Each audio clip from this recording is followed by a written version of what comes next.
please, everyone gather round. I've got an announcement to make. Down the trumpets. Listen closely. A long, long time ago was a girl named Lindsay Law. Hello, and welcome to Wimpy. We Improv makes podcast for you. With me, Jake Jabor. Welcome to episode 1. So, what is this? Well, I am not entirely sure, but I think in order to get you to listen, I should give a little description. And if you can believe it, this is the 5th or 6th time I've done this, because one time it went for 30 minutes, another time I rambled about something unimportant, and then my cats got in the way. So we're trying this again. And that's a big part of this, is trying. I'm not very good at recording podcasts yet, or editing them, or organizing them.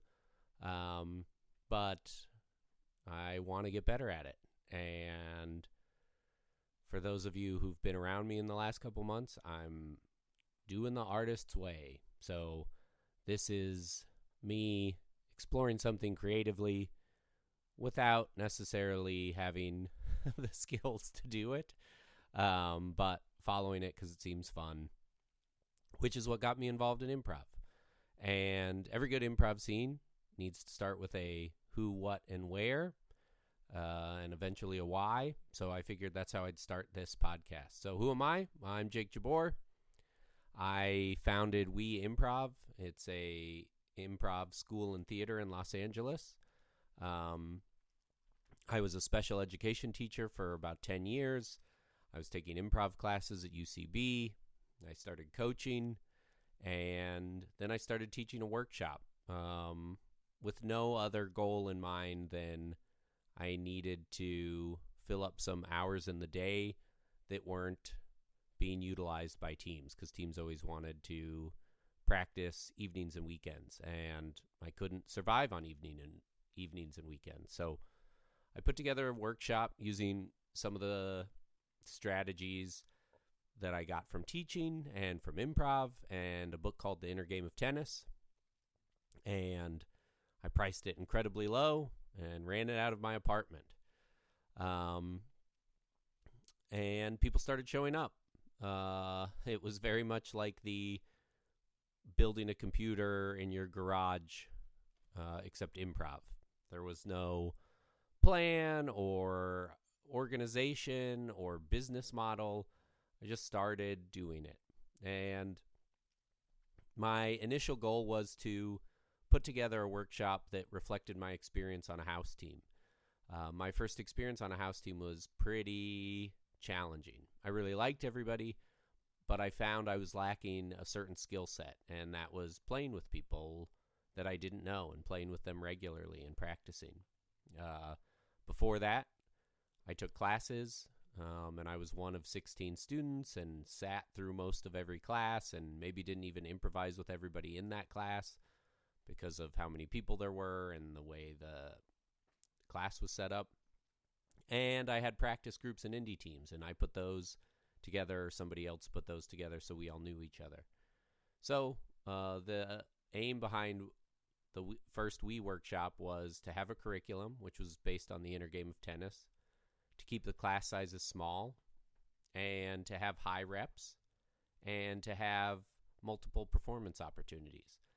That way, improvisers could not only improve on their skill set of improvising, but also of being on a team and playing together and getting in reps and shaking off shows that didn't necessarily go the way they wanted them to.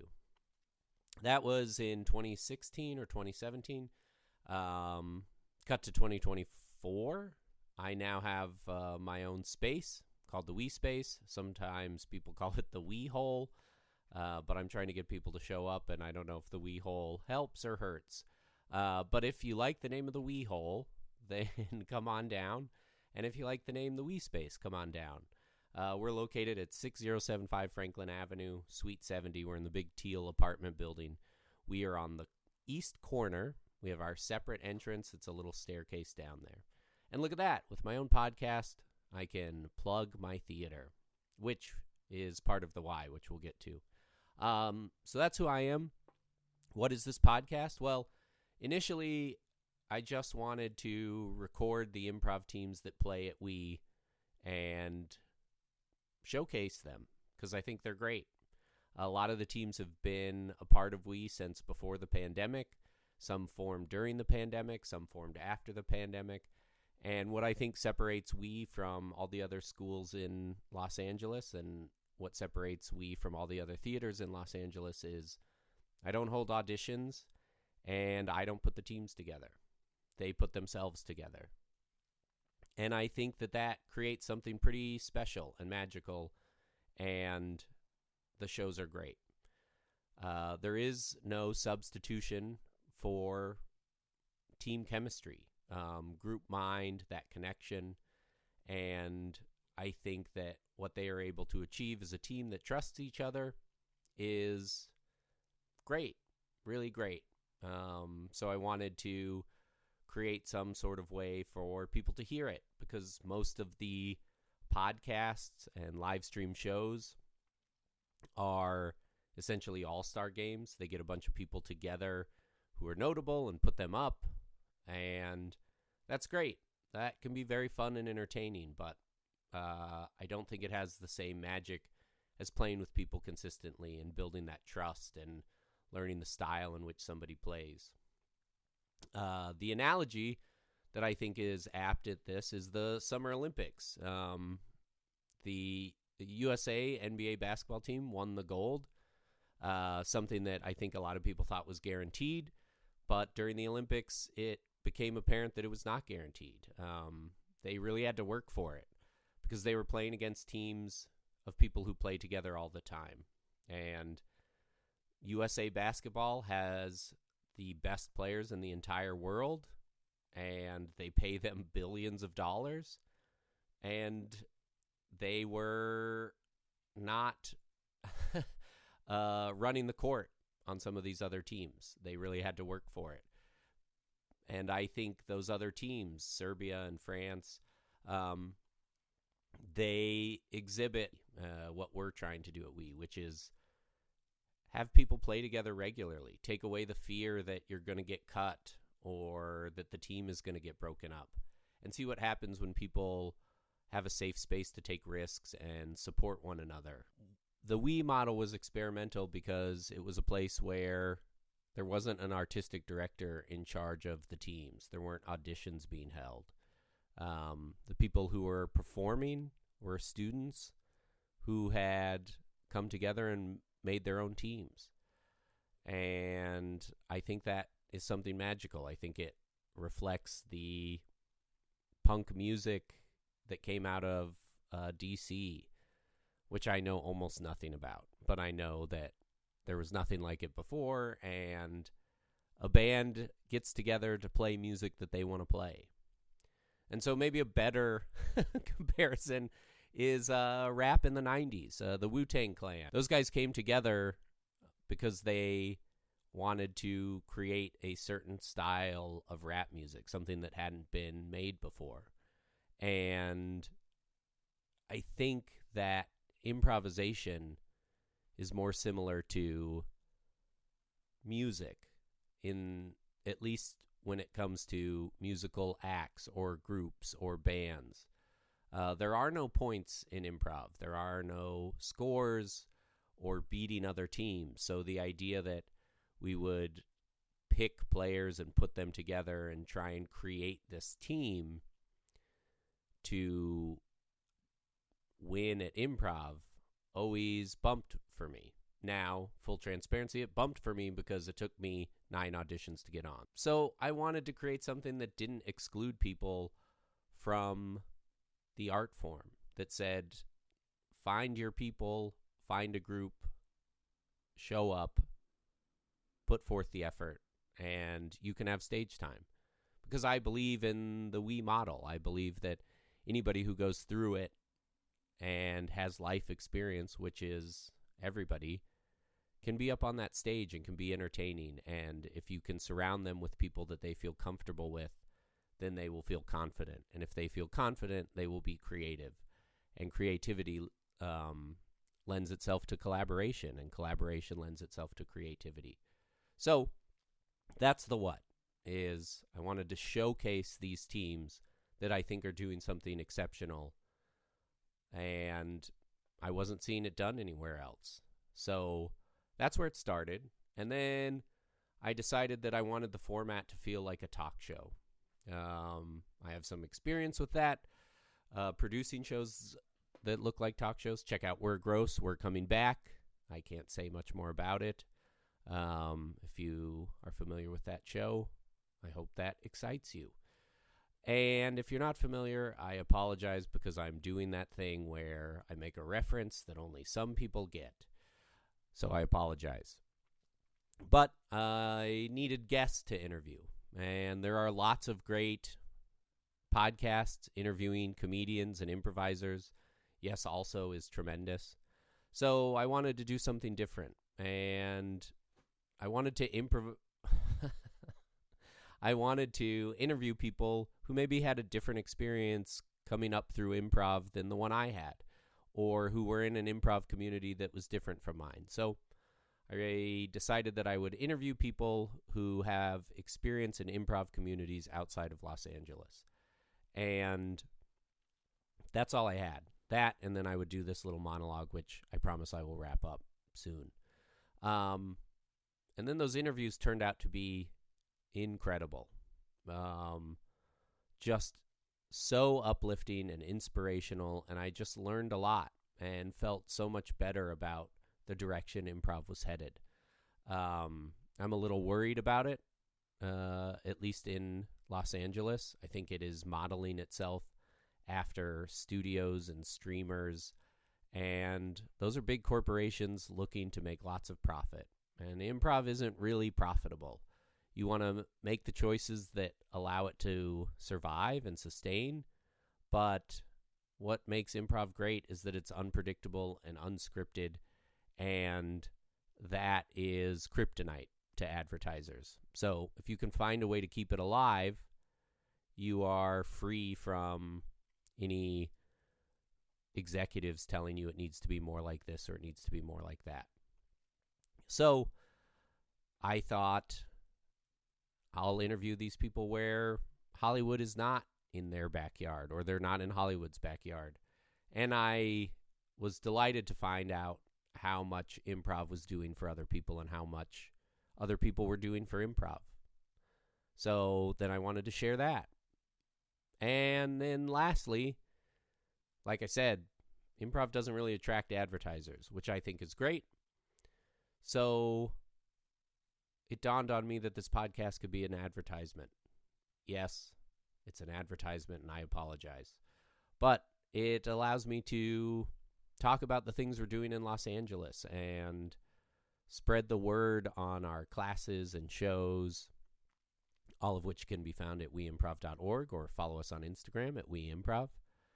And I wanted to re-record this introduction and make it a little bit more evergreen. So I'm not going to go through the specific classes that are available, although there is an improv curriculum and workshop execution seminar that I'm doing in December. It's 2 days. It's online. And we're going to blueprint a curriculum using the strategies I use to build out my We Improv curriculum. And we're going to execute a workshop using the strategies I use to execute my workshops. A lot of those are research-based. A lot of them come from teaching special education, instructional strategies that I got from my $80,000 master's degree.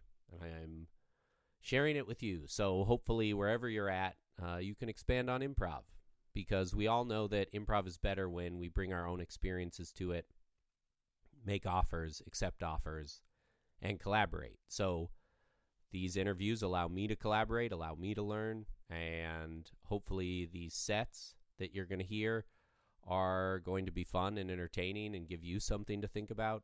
And then check out a wee workshop or a wee show if you're in Los Angeles. And the last thing that I can plug that's evergreen is that I have a book called Elevator Farts, exercises, offers, and notes of encouragement on improvising. It's called a lap book. It's small, designed to fit on your lap or in your back pocket, to bring around with you, to use, to wear down, then to leave in a little library. You can get it at Barnes & Noble or Amazon.com in ebook format or paperback, or the best way is to order it from me directly. I'll even sign it, unless you get the digital one, then I don't know how to do that. So I'm going to be promoting everything we're doing at We, and hopefully helping promote Los Angeles improv teams that have come together and stuck together and found their own unique voice, and promote improvisers across the world who are doing very cool stuff. And I hope to sort of decentralize improvisation. That's probably a lofty goal, but if we can start looking to each other instead of looking in one direction, I think that will really help the art form grow. As you're going to hear me say in a lot of the interviews, I still believe improv is in its infancy, and with podcasting and live streaming and Zoom classes, I don't think we are limited to these hubs in big cities. I think that we can learn and grow from each other and really turn the art form over and over until it becomes something new and is accessible to more and more people. Because as much fun as it is, and that's really the primary reason I do it, I think that it should be accessible to everybody for whatever reason, whether it's socializing or just taking a break from your work week or getting a chance to be honest and truthful or practice acting or using it to get representation or to get noticed or seen. In Los Angeles, that seems to be its primary objective. So I'm sort of looking to elevate the other areas of improv here in Los Angeles that other cities have been doing so well. So thanks for bearing with me for this weird, long introduction. We're going to have an interview with Kristen Drenning from the Austin improv scene. That's tremendous for episode 1. We've got another Austin improviser, Cullen Gatton, in an upcoming episode. And we have a fantastic interview with Sabrina Manansala from the Philippines, and an interview with Martin James from Glasgow. That's it for season 1. 4 episodes, 4 interviews, 4 improv teams, because I can't sustain weekly episodes. So I'm stealing from the streaming model, even though I think the streaming model bankrupted creativity in a way, bankrupted Hollywood in a way. I do think saying, hey, here's a bunch of episodes to check out. We'll see you the next time we get around to it. And I'm about halfway through season 2, so it will come out, and hopefully season 1 will be well received.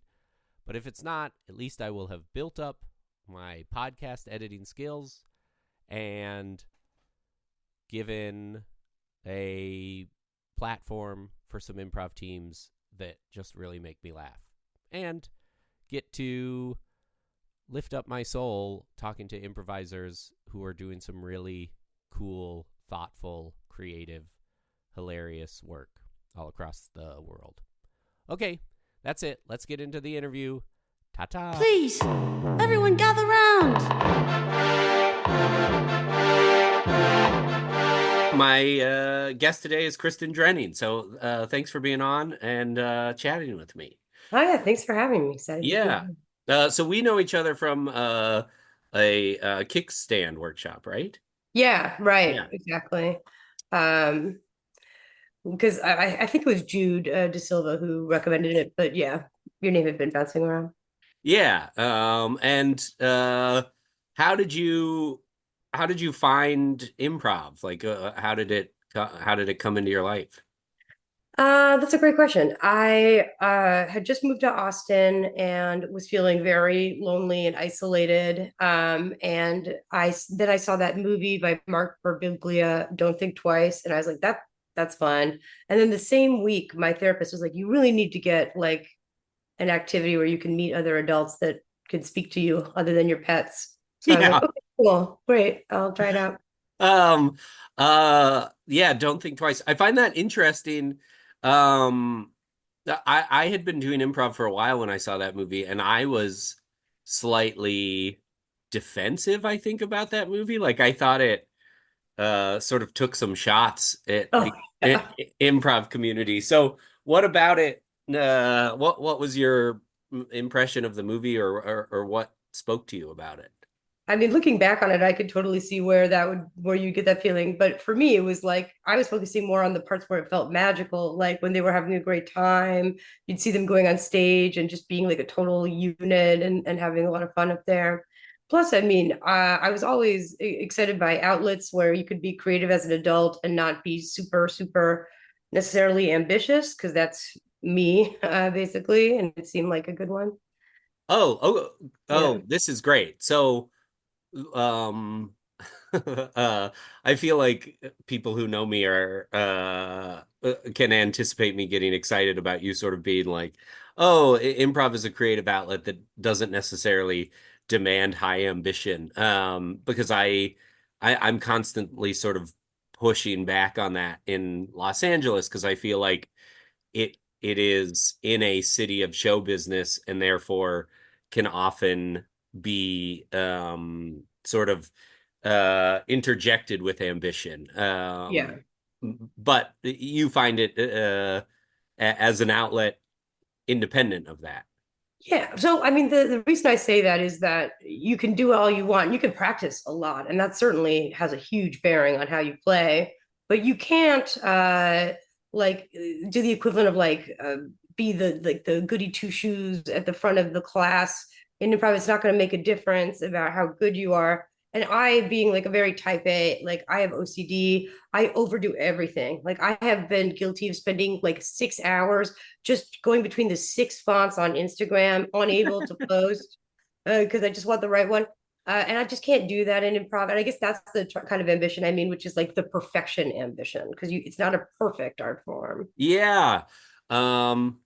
I agree. I think like it's in fact an imperfect art form, and that's where sort of that magic that you alluded to, I think, comes from a little bit, is like, oh, nobody really has control of what's happening on that stage, and we are kind of constantly at odds with trying to control something that can't be controlled. And like I always tell people, like if you're coming back to this, it's probably in part for that reason. Like if you Right. wanted to perfect a stage performance, you could do a play. Like Right. you can rehearse over and over and sort of like fine tune it. But if you're coming back to improv, something about that appeals to you. The idea that like, oh man, I had it last week and this week I didn't have it. Like, Oh, uh, yeah.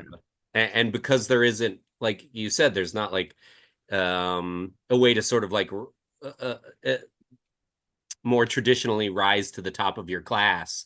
It's like, um, yeah, I can feel good about it and feel bad about it in the same show, Yeah. Exactly. Yeah. or the same, or scenes that happen where it's like, man, that worked and then it didn't work, or it didn't work and then that time it worked. And um, I think a lot of people gravitate towards it because of that specific reason, is that life allows you to be as organized and sort of like controlling, almost like there is no limit to it. Right. But improv kind of is the opposite.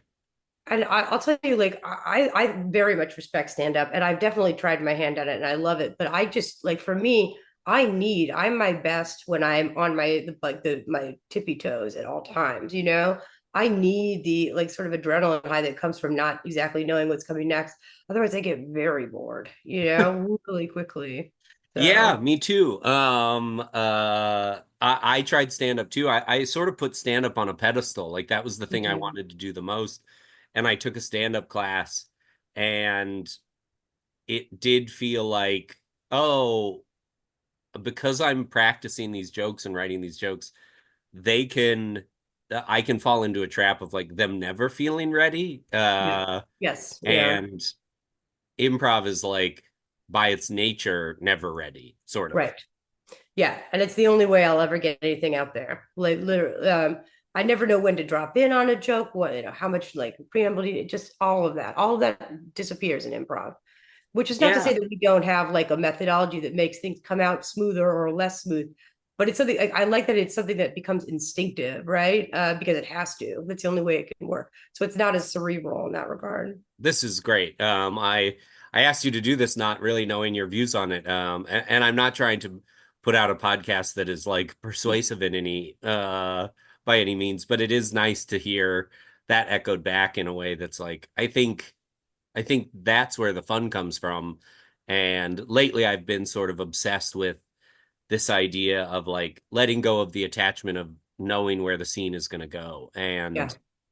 And that's how I find relaxation in it. Like um my life is so heavily controlled. I'm not an organized person, but I am a very like everything sort of gets thought out, gets kind of Mhm. like overanalyzed, and improv is my release from that.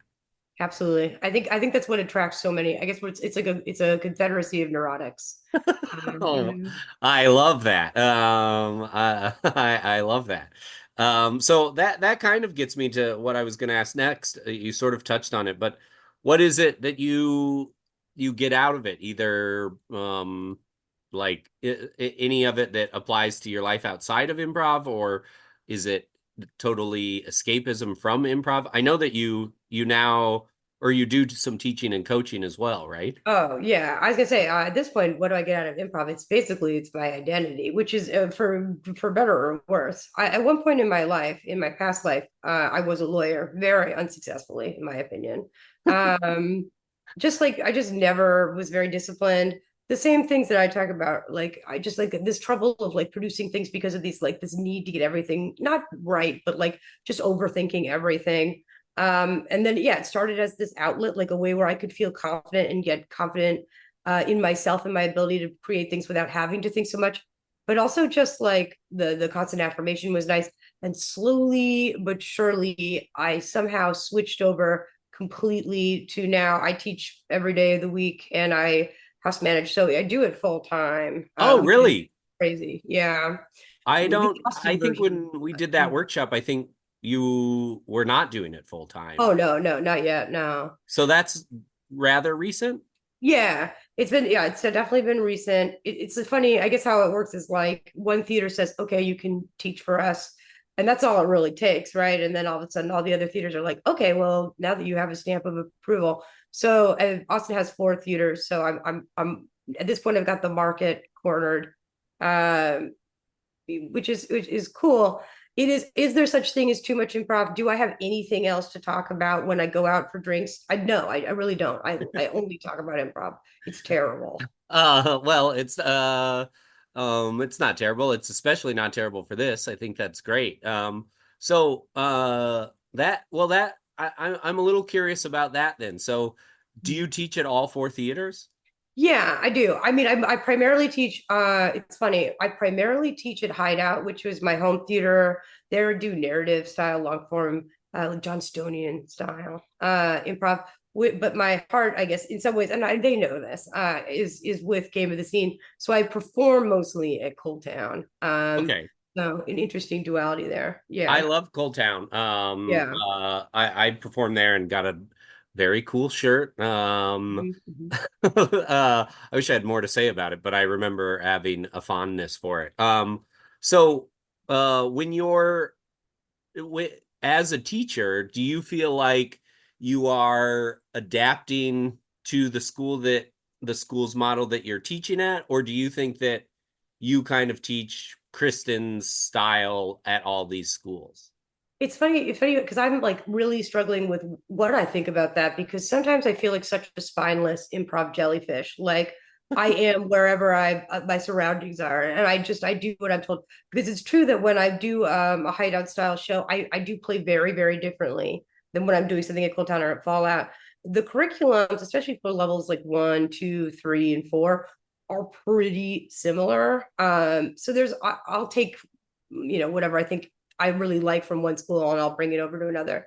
I mean, I studied it like online. I did like UCB and Groundlings and Second City. So I'll kind of blend all that in. I do try and stick to the curriculums lest I be fired. But definitely I have my own way of going about things. I also think I've come to this realization that my grand unified theory of improv is like you just substitute the word relationship for game of the scene 90% of the time, and you'll get something very similar in terms of scene work. So yeah. I like that.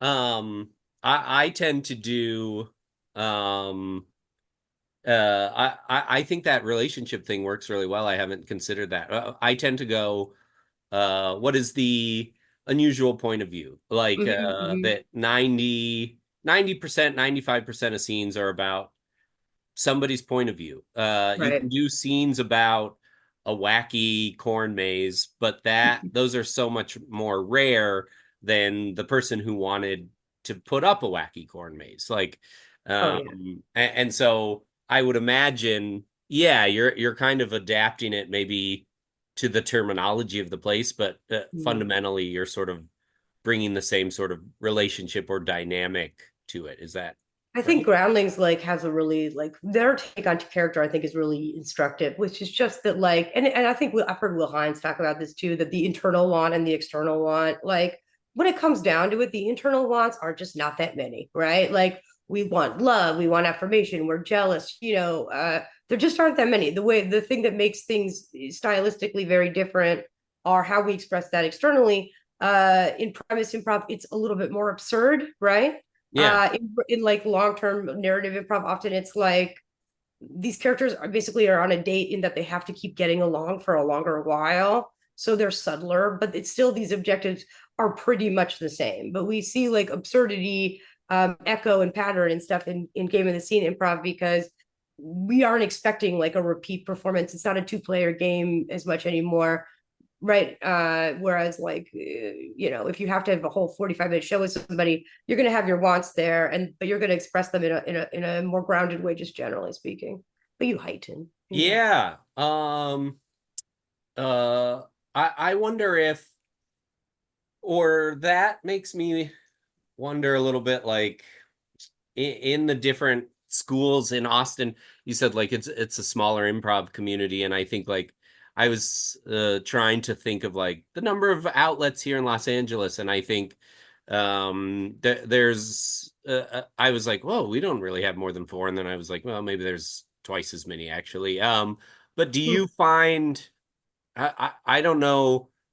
Feel free to say like I have no idea, but what do you find supports for improv schools or theaters in Austin? Like what um uh, how do they coexist as you kind of bounce between them and Oh yeah.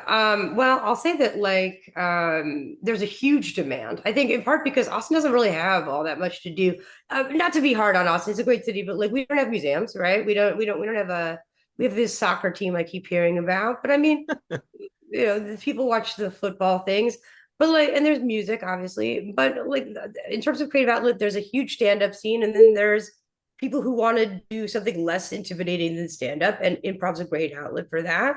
Lots of creative professional types here. And the theaters are very distinctive in their styles. Like Merlin Works is caters to people who are less performance oriented. It's often people who are a little older. It's a very close knit group, but they're very like kind of in their own world in some ways. Though they do a very similar style of improv, so there's a lot of improv crossover with Hideout. Hideout is so stylistically different from Fallout and Cold Town that the crossover lately is more, but is just not very significant really. And then I think Fallout and Cold Town are very symbiotic. I think there's a lot of flow back between them. But we have like a four families like thing. Everybody tries to be friendly. So I will admit when I was coming up, I did believe it was like very traitorous to switch theaters until I got, I hit a bottleneck and then I was like that idea went out the door. But yeah. yeah. What when you say more about that bottleneck a little bit, like what changed your perspective on that? Because I think I only did UCB, and part of me is like, I wish I had taken classes at other schools, and I don't teach at other places. I just teach at mine, and I'll occasionally coach for teams at UCB. But I am like, I will hear people sort of talk about the way things are being taught at Will's school or at other places, and it's like, oh, we're kind of saying the same thing, but we're using different ways to say it. Yeah. But there are that I think there is a combination of, like, I was talking to my friend Josh Simpson last night, and he's like, man, if I was a student now, he's like, I would take classes at all of them. Like, I would just dabble in all of them. And then there are people who are like, this is kind of where I sort of rest my head. Um, so what shifted for you in terms of that? So that's a great question, because there it really is true. Like, I never want to give students the impression that improv is just some sort of like money laundering treadmill, sort of just keep going, keep putting more money in. There is a certain level where you it's true that you hypothetically can be a great improviser and don't need more classes. It's not like an endless thing. At the same time, like for me, I'm a huge nerd, um, and I came to realize, I guess, during the pandemic, especially when we were all sitting around bored, that there is such a thing as like hearing the same thing said with like one word tweaked, and it'll just land. You know what I mean? Yeah. And that definitely was one thing. But also, just like because I was mostly doing stuff at Hideout, Hideout has new level one starting like every week. They are shorten out students, which is great for them, and great for me, monetarily speaking. But like, they cannot support. There just is not enough for you to do when you've graduated, right? Like, so your choices are, yeah, to like you could keep trying out for shows, and that's great. They don't have house teams there. They don't do a house team system, so you have to just keep grinding to get onto shows. That's fine. I was like, I am so curious about other styles of improv. I want to like learn about special topics. I was very interested in that. And the pandemic was like this amazing cornucopia opened up because everybody had to be on the internet. There was no choice, right? So like some of these great players who now like definitely are not on doing online improv were there. So we had good classmates and good teachers. And once I got like exposed to like the differences of ideology of like, because Groundlings has a very different emphasis, like completely different emphasis than the way the Second City does it. It's not like I think that they're all different. They're all speaking roughly the same language, but like these different schools and approaches can help you just like change and tweak the way that you approach a certain kind of scene or a certain kind of show. It's not like you need them, they're bells and whistles. But if you're me and it's like all you really want to do, then I say, why not? Right. Yeah. Yeah. Yeah. Um, what is, so you said they don't have house teams and you have to kind of grind it, Hideout. What is that system? They have a show called Maestro on Saturdays that is like short form competition, which is very popular. You could do that. And then they have student made stages, kid shows, and adult, like big time main stages, all of which have like about a month of rehearsals, maybe 2 months, depending. And then your run is typically a month or 2 months every Saturday or Friday. Big audiences, costumes, it's a full production.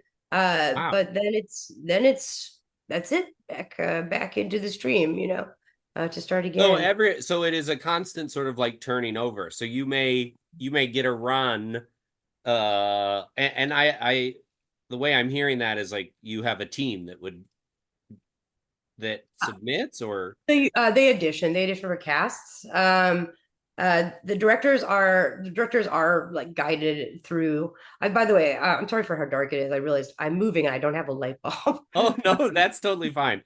That's just for me. This will just be auditory. But totally fine. Oh yeah, sorry about that. Okay, so yeah, they have like a sort of mentorship program for the directors. The casts are made. Sometimes casts get along really well. It's a great way to network, but in general, Hideout, for whatever reason, I think that just for the founders' own experiences, they didn't enjoy the like troop system as much. So there isn't as much of an emphasis on troop forming there.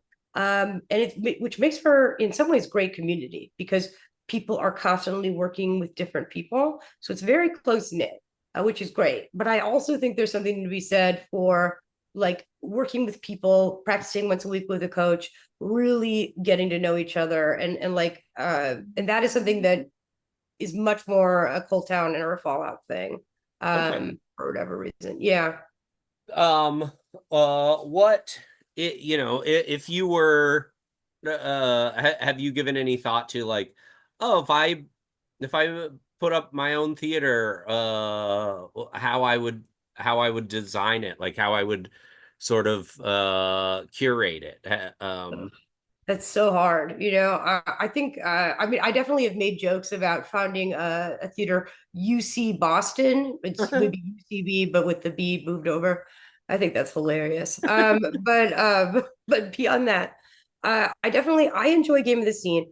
I enjoy, I think, I guess my thoughts are, how do you get more people involved and how do you get people feeling enfranchised early? So I like, some experiments that have been running right now are, there's an IFL league we have that's like, you sign up and you get drafted onto teams and you play with like different people. So I think that's really neat. I like that. I think just like trying to find more ways to link people up so that they get to play with each other on teams, practice a bit, but equally as much, give opportunities for people to play with more seasoned players. But the big thing I think really is just to get a bunch of really, really good teams like UCB has, right? That's what inspires people to keep coming back, is like seeing great improv. So Yeah. yeah. That's great. That's so. This has exceeded my expectations in a lot of ways, and I didn't have a ton of expectations, but just like I am in such a feedback loop of my own system and then the larger system, and I think it is, I improv is still, in my opinion, in its infancy. Like it is Yeah. not that old in regards to how we're sort of playing with it now, and and I'm constantly interested and curious with like, yeah, how else can we do this, right? And I think like you've touched on something in what you've spoken about and also kind of where you are is like I used to say one of the hardest things about improv is like finding your unique voice, but also being able to play with anyone. So it's like you have to be yourself on stage, but also pliable enough that you can kind of like roll with whatever scene is happening. And that's really asking somebody to like rub their stomach and pat their head. Like that is Right. a duality that I think is really challenging. Um, and so I love that kind of like overview of it and looking to do it. Were you recently in LA, right? Yeah, I came out. I was like, you know what? I was so like I this is the second time around where I've gotten like an email being like, come try out for the Lloyd teams. And the first time I thought it was a mistake because I'm like, I'm in Austin. But the second time around, I was like, you know what? I don't think they're gonna keep writing me this email for forever. So I'm just gonna come try it. It was cool to see the mothership. I didn't realize how close it was to the Scientology Celebrity Center. Very important to know. Yes. Yeah. So and it was cool. It was a good time. I did realize it made me realize how incredibly like tough it must be to be like cast in those because there were some great improvisers in my like slot, and nobody made it, and I'm like, wow, all right, well, all right, but Wow. So I didn't realize you came out here to audition for Lloyd. yeah, yeah, it was such a literally such a ridiculous decision. I was just like, well, I'm not going to do this. And then I was at a friend's birthday party, and after a couple rounds of drinks, it was like, do it. And so I flew in the morning. I was supposed to fly out that afternoon, but then Michelle Gilliam kind of convinced me because she was like, come stay in my apartment. I have an extra room, come play in a show. And oh, I'm going to the airport in the morning and I could just give you the lift. And I was like, well, then okay. Yeah, yes, and Yeah, it was really um fun. any big observations from that sort of quick trip? I mean, you spoke to it a little bit of like, oh wow, you were in a group and everybody seemed really talented and still yeah, it's a very difficult place to get on a house team. But the show you went to or anything else you noticed about the improv that like you took away either Oh, uh I yeah. had a lot of off the cuff improv observations while I was there. LA is my hometown, so I was like, all right, okay, I get the lay of the land here.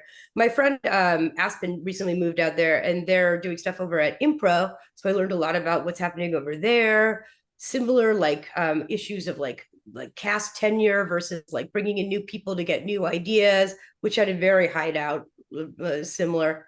One huge observation I had was everywhere we went we'd be talking about improv, and like one time it was the host at the restaurant we were at, and one time it was the guy scooping ice cream. They're like, oh, are you auditioning at UCB? Blah blah blah blah, we did this earlier. And I was like, okay, so everybody in this city improvises. Great. That was hilarious to me and fun.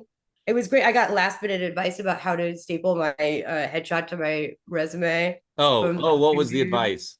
He said put the headshot on the front and do it back to back, which Oh, was great. Great very to advice. Love yeah, that. it was very helpful. Um, sorry, what were Uh, you saying?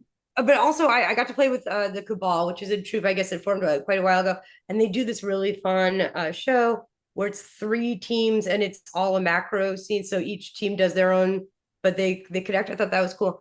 It made me realize that there's a lot of opportunities because you guys have indie shows, indie venues, which we just don't.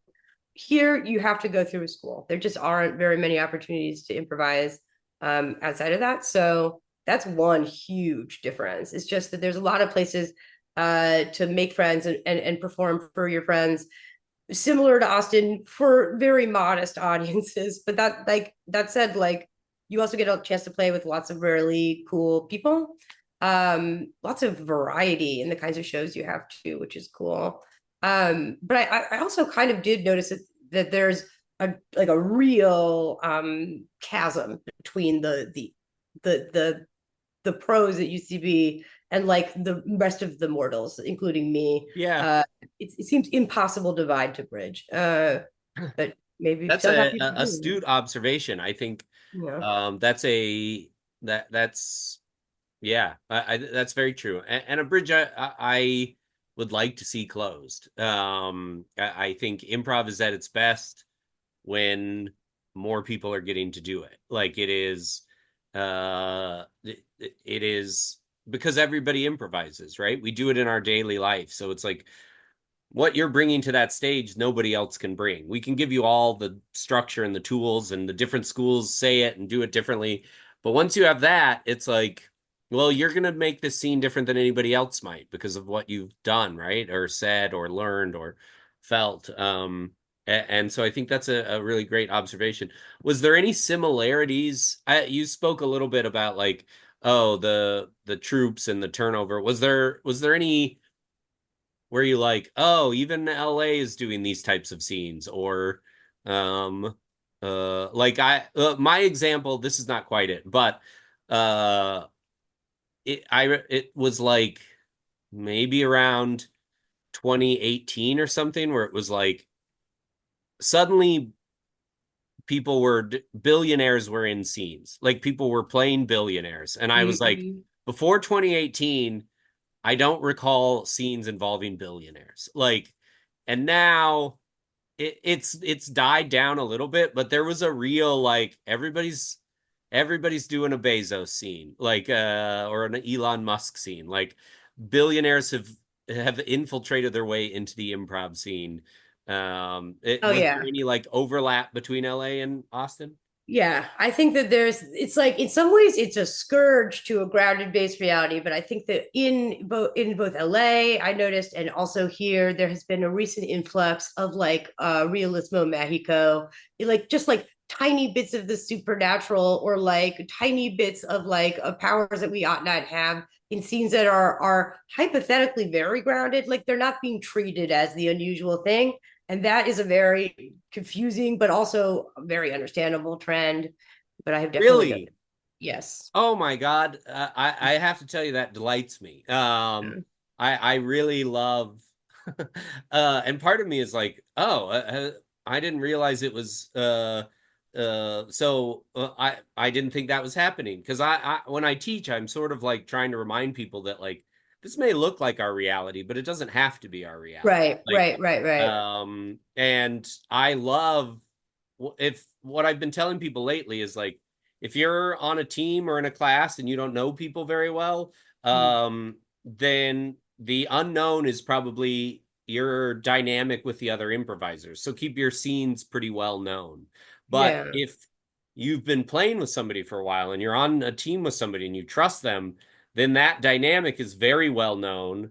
And now you can do scenes where it's like, oh, involving time travel or werewolves or whatever it is. Like, I'm a big believer in surprise and inevitability. And so it's like, if what feels inevitable or expected is your relationship to your teammates, then let the scenes be more surprising. But if you don't know how your teammates or classmates or stage partners are going to respond to things, that's what's ultimately surprising. So keep the scenes to neighbors, coworkers, family, things like that. So I kind of love to hear that that has poked its head out in all those different spaces. I will say this. I have quoted you on the surprise inevitability thing 1,000 times. I think that's a brilliant quote, and I like it so much. And I always attribute it. So just for fairness, Wow. I really like Thank it. you so much. I mean, Yeah.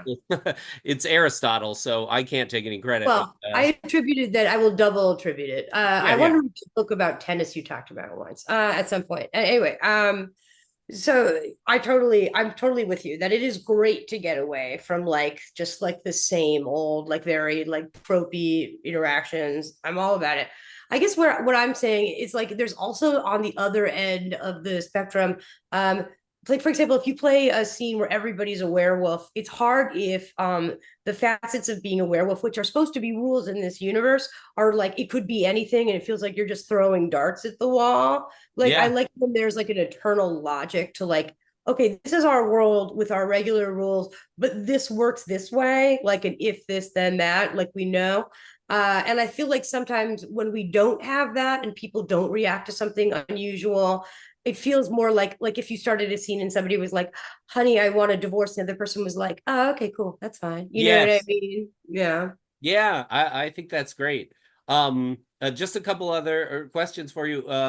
What Mm. is does anything in improv have your attention right now? Either like an idea or a type of scene or something that like you've started to kind of like, oh, I keep bringing this up. I every couple of weeks. Right now, my thing is the thing I talked about of like, oh, let either the scenes be familiar or your teammates be familiar, and then the other can be unknown.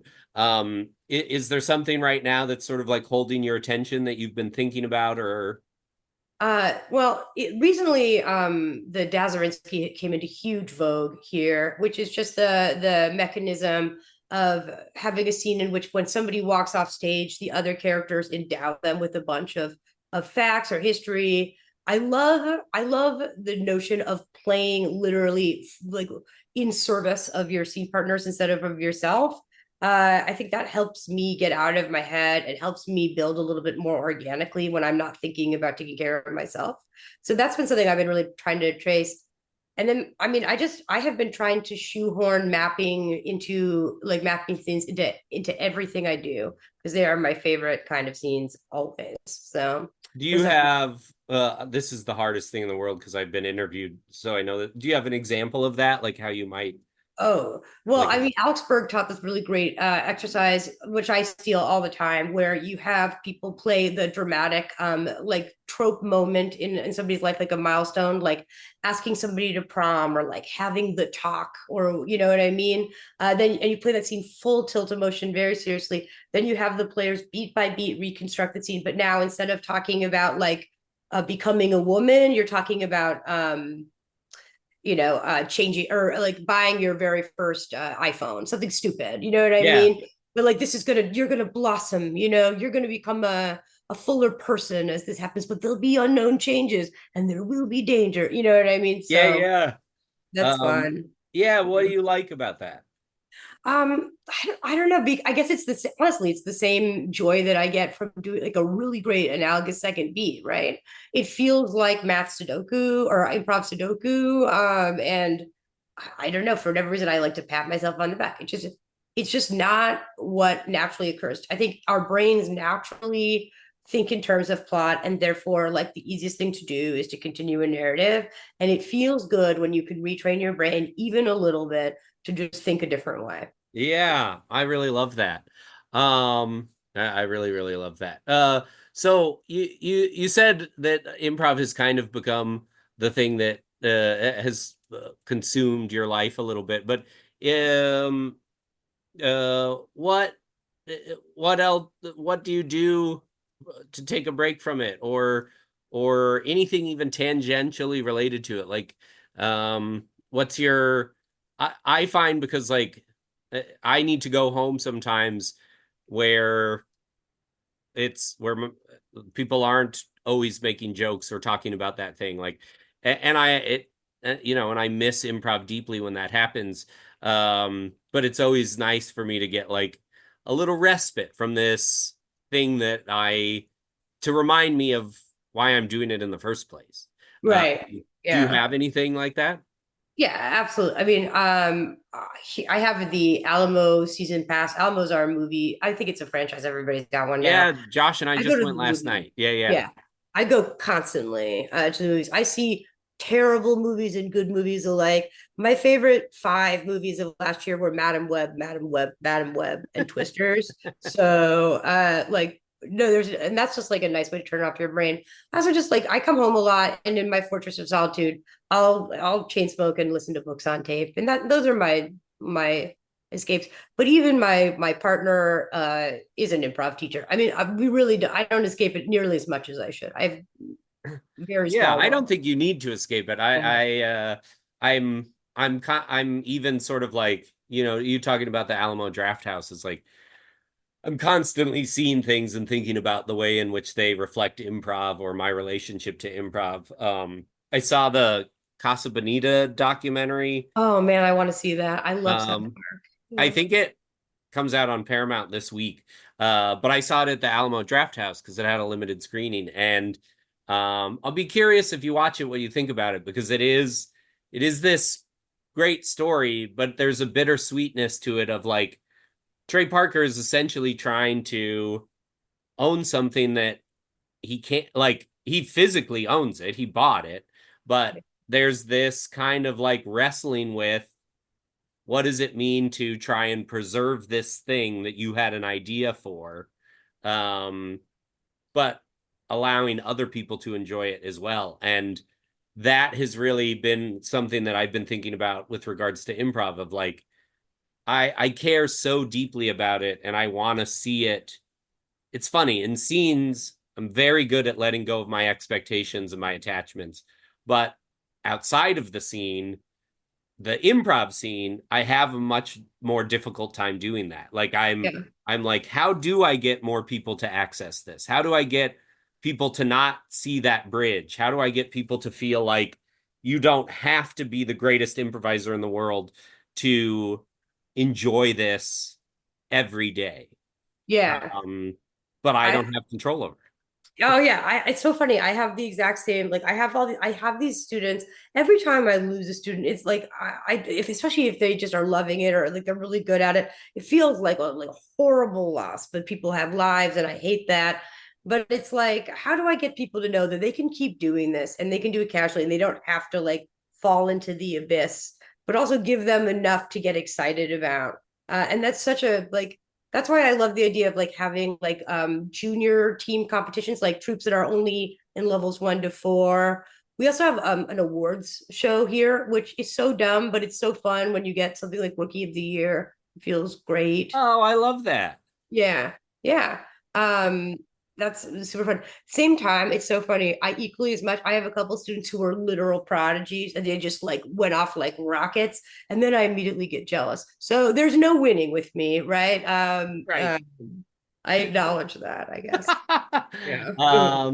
Yeah, that's the um yeah, that's the gift and the curse about this is like Yeah. I want everybody to be able to do this and nobody to quit. And also I want us to all move through it together. Exactly. So Yeah. nobody feels left behind, including me. Yeah. That was wonderful. I wonder, I anything you want to promote or give a spotlight to? Uh, that's a great question. Well, if you happen to be traveling through Austin, I'm on two house teams that I'm really proud of. One is at Fallout Theater. It's a Hot Basement Rats, and the other one is at Cold Town.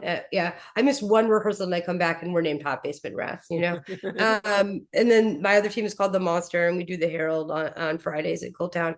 So I love those teams, super proud of them. And also, like, another thing I forgot to mention that I do is I also teach storytelling, and Austin's a great place to come check out a storytelling event. We have events like Testify every month, and I really, if you're ever visiting town, I highly recommend them. They're great. Okay. I Yeah. love that. Those are great recommendations. So storytelling, where's storytelling at? So we have a couple great events. The big ones are Testify, which is monthly, and also Stories on the Lawn, which is held at the Neil Cochran Museum on campus. They're both awesome. They're just Oh, it's a great. really great storytelling community.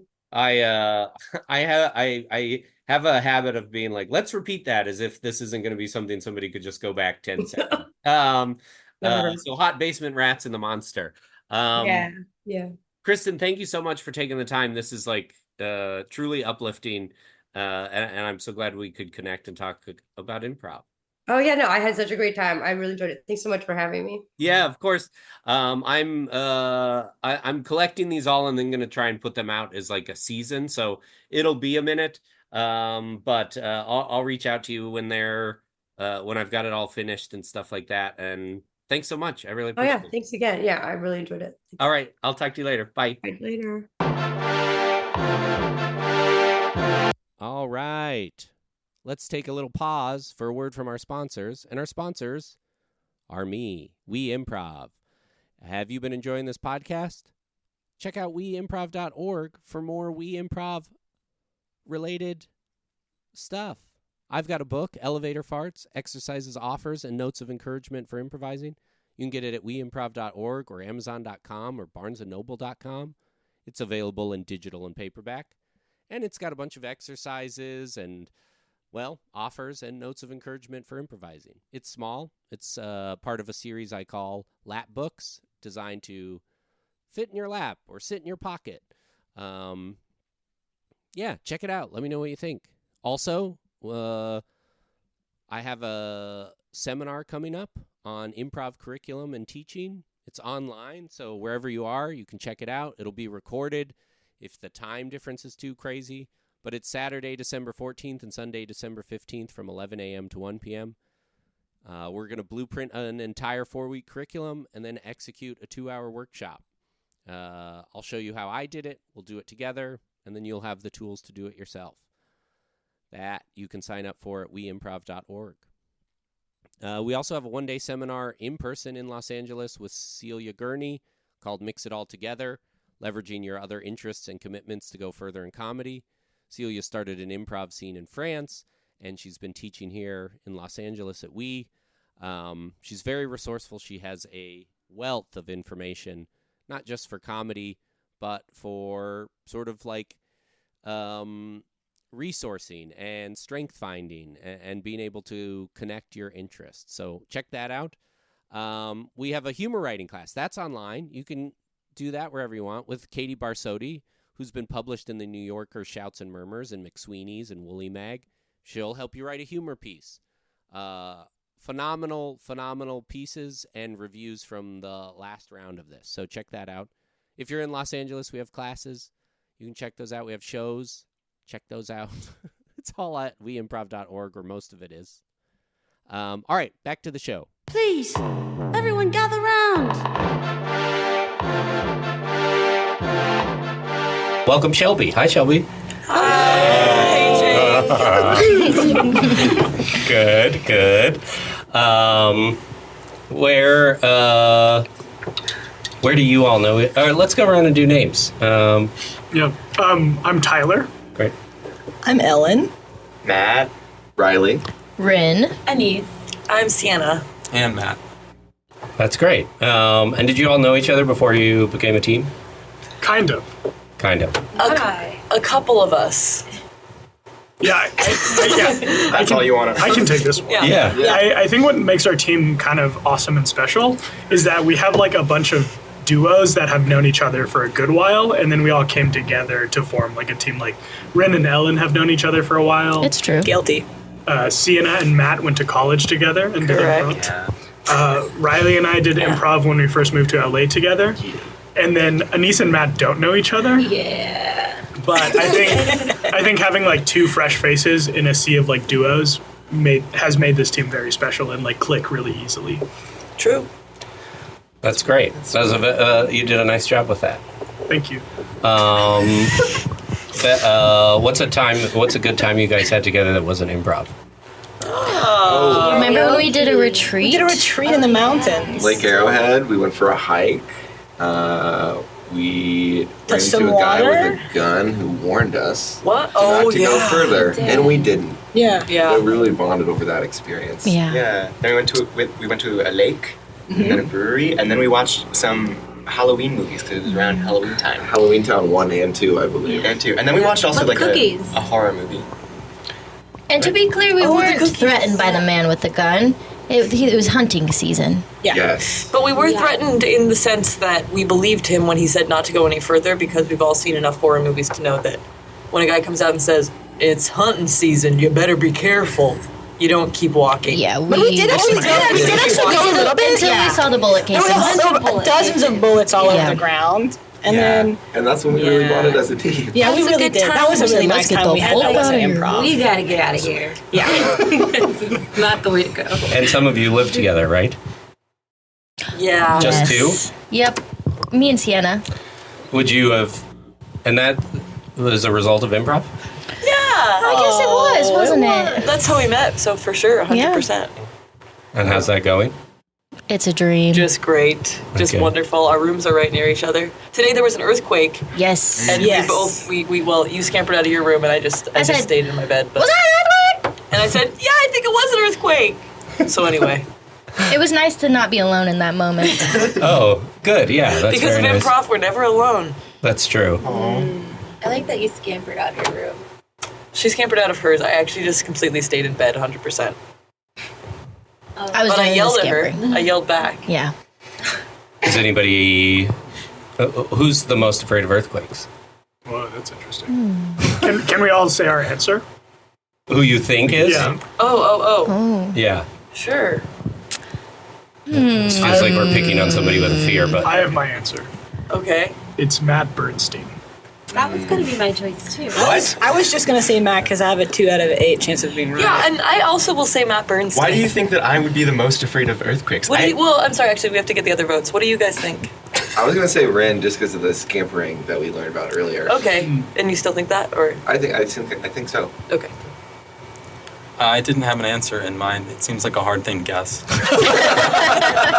Fair. Yeah. And that's what makes the team awesome. Yeah, What just that's happened. awesome. Can I just clear my name? I'm not scared of earthquakes. It's At okay all. if you are. I'm. Yeah, should be. There's no way for me to say this Everybody should be a without little sounding bit. defensive, but I'm not scared of earthquakes, and I think they're really exciting. We support you. I no also matter think they're what. Sounds like exciting. you're terrified. Pro or That's what somebody who's scared of earthquakes would Yeah. say. Yeah. They're very exciting. I how get we talk about excited it. when the things shake.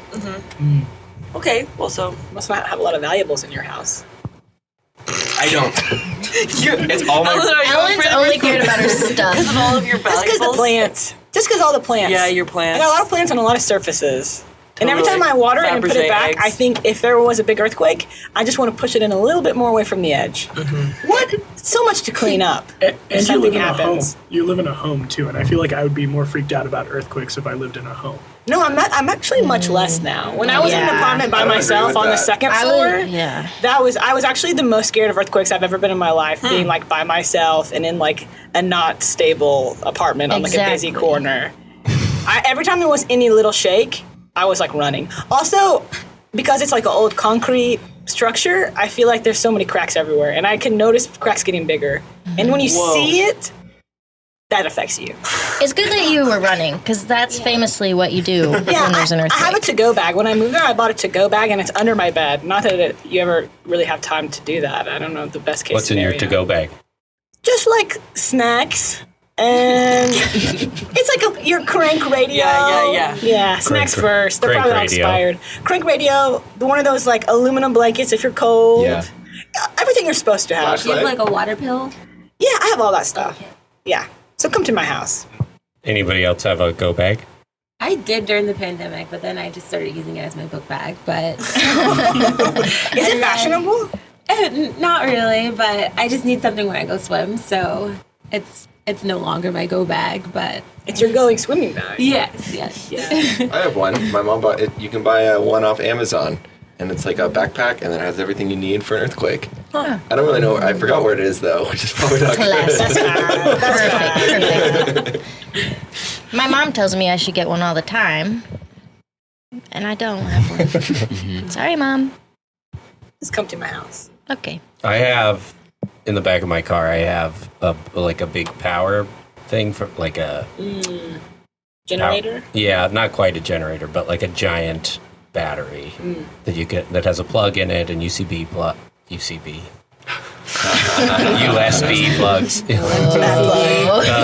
Yeah, it's a little stage, and I auditioned in front of it. And I have a tent, a sleeping bag, and a map, like a Thomas guide. Map. Yeah, like a physical. Because I figure if the cell towers go out. Yeah, Sure. Atlases are underrated. Thank you. Yeah. You know how to. You would know how to like read one and figure it out. Yeah, I'm older. I've read a map before. Okay.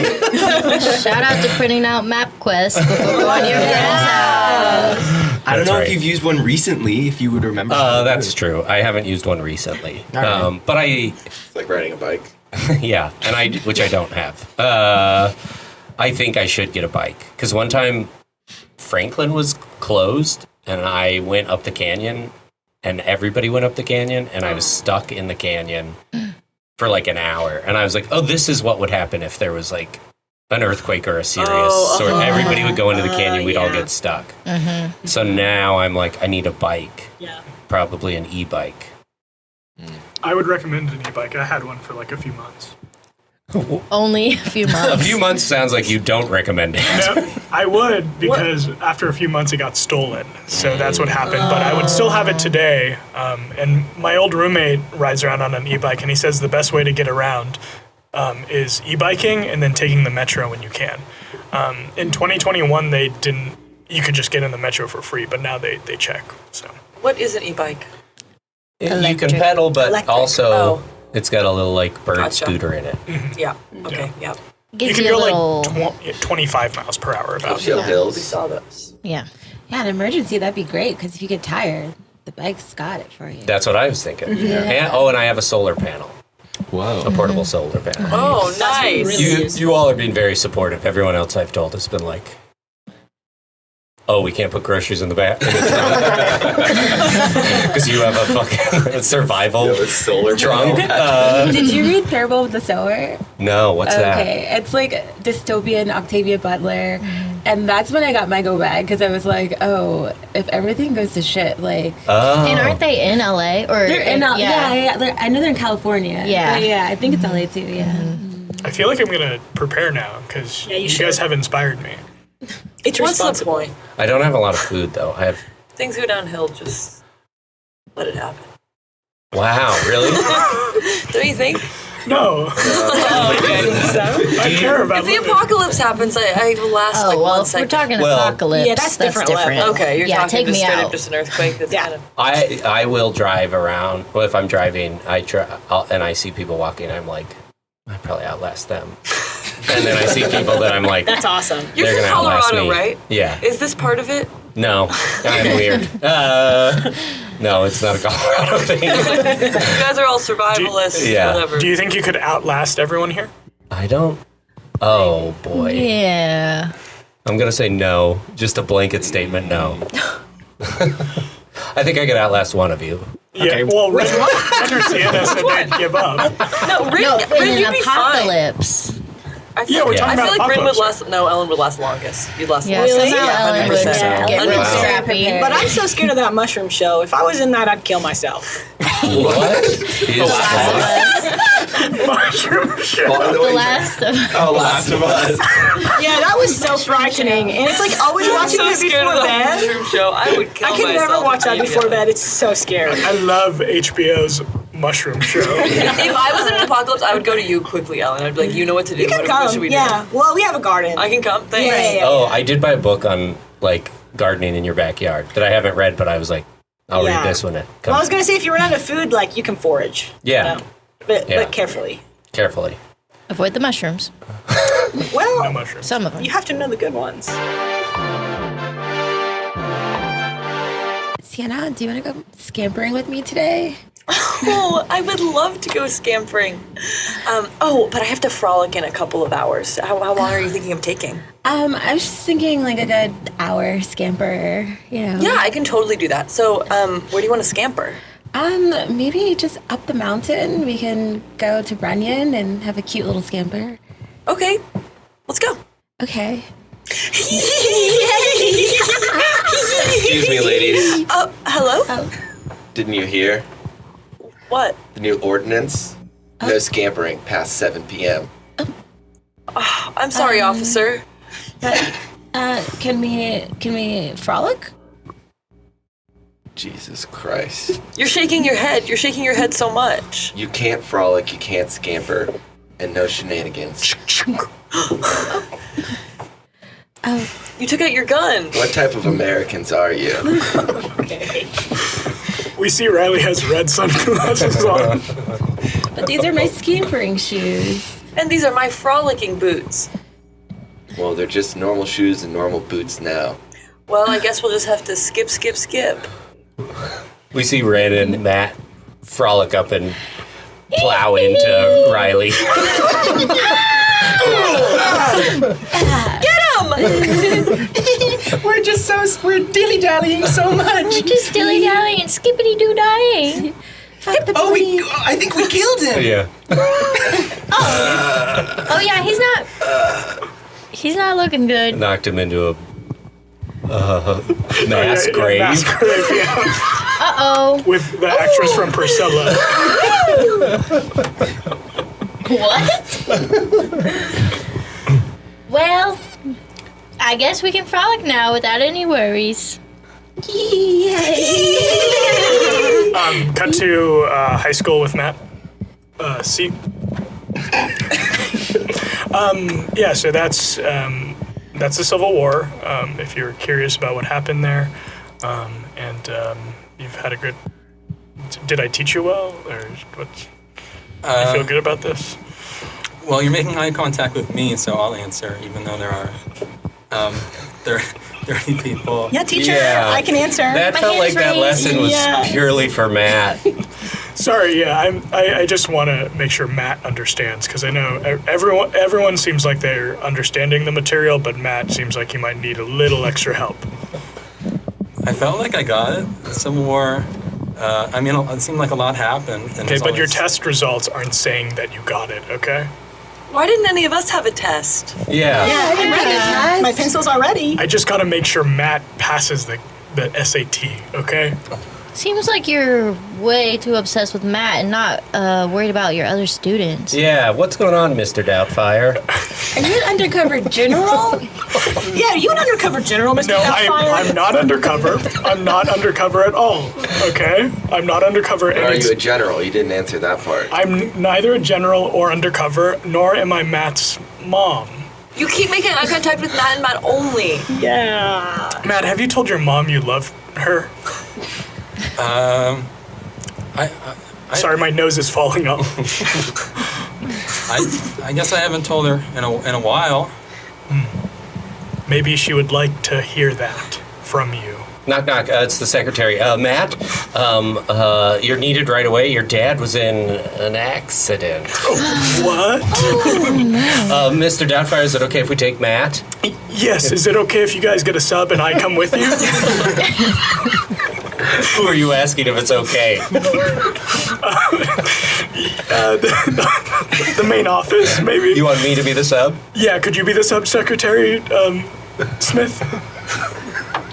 Sure, I could be the... Do you know anything about the Civil War era, though? Honestly, it doesn't matter what Secretary Smith knows about, as long as he's teaching everybody else besides just us. Yeah, and honestly, we've been teaching ourselves this whole semester, so like we got it from here. I have a confession to make.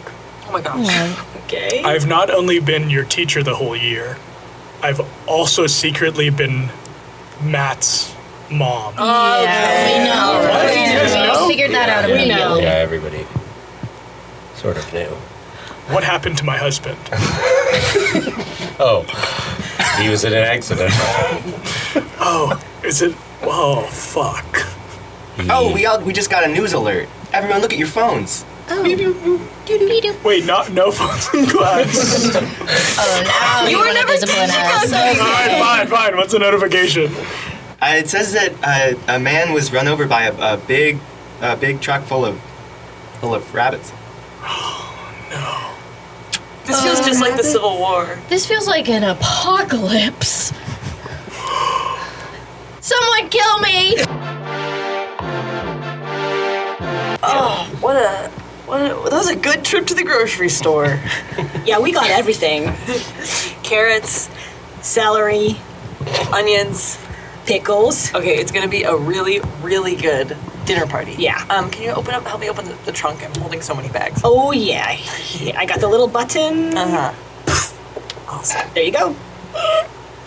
Okay, so now we just have to make sure to squeeze the groceries just on the very corner, in the corner, because I have my big solar panel in there. I don't want my groceries to touch it. It's taking up most of the trunk. I think we gotta put it in the back seat. Yeah, well, we can't put them in the back seat because that's I'm back here. What? To me, Bear Giles. Yeah. Bear Grylls. You got Bear Giles in the backseat of your trunk? Yeah. She keeps calling me Bear Grylls, but I said I'm not that guy. I know how to survive, but I'm not the guy from the show. You got the knockoff Bear Grylls in the trunk in the backseat of your car? Listen, there could be a survival happenstance at any moment. You know, we live in California. There are a lot of earthquakes, and you've heard about the big one, I assume. I know. Do you know something I don't know? I know that I need to be prepared. You two look parched from grocery shopping. You want to squeeze this elephant turd and get some water out? Oh my Yeah, I'll take one. You want that? We have water at the house. It's not an emergency. Oh, God. Woo! It is horrible. It's awful. It's really. Oh my God. But this is what you have to do when you need to survive. If you do it now, then when the apocalypse comes, you're like, ooh, give me some elephant turd water. Okay, well, it's an acquired taste. We need to get all of this ice cream home soon. Okay, so we'll squeeze it in next to the solar panel. No problem. Just get it in there. Okay. Drive carefully. I'm going to stack it all. Okay, cool. I'll get in front. Because this knockoff man's taking up the whole backseat of your car. You know my name. You don't have to call me... Mr. Giles. Thank you. Bear Giles. My personal Bear Grylls in my mind. Excuse me, are you planning to return that cart? I'm sorry. We got a little distracted. It seemed like you were just gonna leave it, and it could hit a car or something. I'm sorry. Okay, yes, we'll take the time to run it back. What is this society we're living in? That was me closing my trunk. Okay, well, I just hope you put it back because, people are not so thoughtful these days. Oh, I recognize you. You were on Naked and Afraid, right? How'd you recognize me? Well, from my body?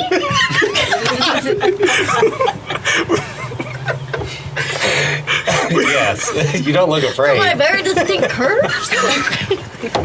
Yeah, even with clothes on, I'd recognize that body anyway. I don't know if I'd call it curves so much as sort of like... bulk or Okay, lady, I'm not gonna take any stuff from you. You got turd on your face. Hey, I'm a survivalist just like you.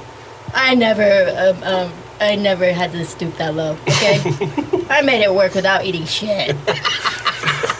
Well, I really look up to you, by the way. Oh, thank you. So I'm gonna take this cart. Okay, I'm so sorry. I was gonna return it. Okay. No problem. Anyway, I just killed this bird. I feel like we don't have to do that. Don't you want a snack for the car? We have a trunk full of food. We can't reach it because of the solar panel, and also Bear Giles is in between us and the food. Thank you. I don't understand what the disconnect is here. Just eat the seagull. Fine. Everybody's on edge. I feel like I gotta prepare. Oh no, I didn't kill it enough. Uh-oh. I can't watch this. All right, Bear. You want me to kill the Can you seagull hand me- with the cop here? Hand me one of the weapons. If you're gonna live in the back seat, please be useful. I also have a copier, just in case. When the world ends, we'll need a new law. Did somebody say the world is ending? Quick, take my clothes. Riley? Sorry, I don't know. Where's my to-go bag? Oh, it's right here, sweetie. Just under the couch. Let's grab it together, okay? Do we have everything we need? I think so. Okay, let's see. Open it up. Okay, we have Is my PS5? PS5's in here, trail mix is in here, and condoms are in here. Those are the three things. Okay, I think we're good. Okay, cool. I think we're good. Okay, great. All right, do you want to check my to-go bag just to see what you should probably have in it? I guess. I think I'm good though. Okay. Are you sure? Let's see what's in there. I think it's gonna be dumb. Okay, I'm just gonna pull out one thing. Okay. Just to show you what might be important. All right. Okay, I have a flashlight here, so just in case like we need to see at night. What do you mean? You have a PS5 in your to-go bag, and you don't have a TV with it or anything else. I figure we'll find one. We'll find one? Yeah. Everyone's gonna leave their house, and we'll just pick someone else's house. Okay, I mean, I just hope something bad doesn't happen. We cut to the apocalypse. Fire! Honey?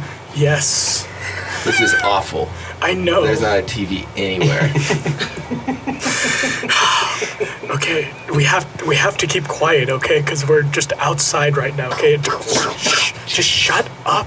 Did you bring a second controller? No, I'm not gonna play PS5 with you in that apocalypse. It's like Mad Max out here. This is crazy. There's like guys with like nipple piercings. And oh shit! No, fuck. Shh. He's gone. He's gone. Thank God. Oh my God. Hey, I also I finished my trail mix. No, you can't. You can't have some of my food. What? You can use my PS5.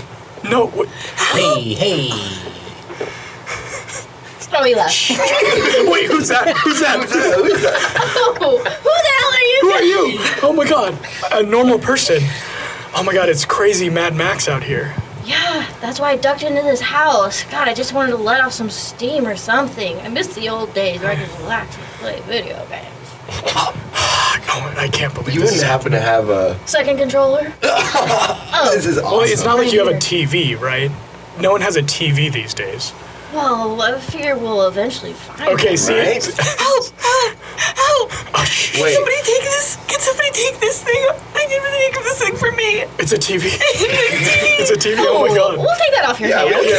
Oh, thank God, it was so heavy. Why were you carrying it around in the apocalypse? I was carrying whatever I could find. It's the apocalypse. Wait, what? Okay, hold up. Hey, I have to go. What? Why weren't you? Okay, she's gone. It's good because we didn't have a Yeah, third we didn't have a controller. third controller. We couldn't have done that. Okay, So but Grand there's. Theft Auto or two. Wait, can we Long focus Meadows? on like surviving or something like? Hey. Oh God, no, he's back. Anyone, who's in here? Who's in here? No one. Shut up. I heard you, and I'm gonna kill you. What? I'm gonna kill you. I'm gonna take you for all that you have. It's the apocalypse. I'm gonna do it. And you gonna do anything to stop me? Hand me that bottle in the corner. Hand me that bottle. I'm clicking the buttons and nothing's happening. No, hand me the bottle. We are not at a save point. I'm pulling out my gun. Give me the bottle. Someone give me a bottle. We're gonna lose our spot in the game. No, guys, hand me that fucking bottle right I shoot Rin. Oh! Hand me the fucking bottle. What the hell? We see Rin trying to save her save her place. Just hang on, I gotta get Yo, to the stop!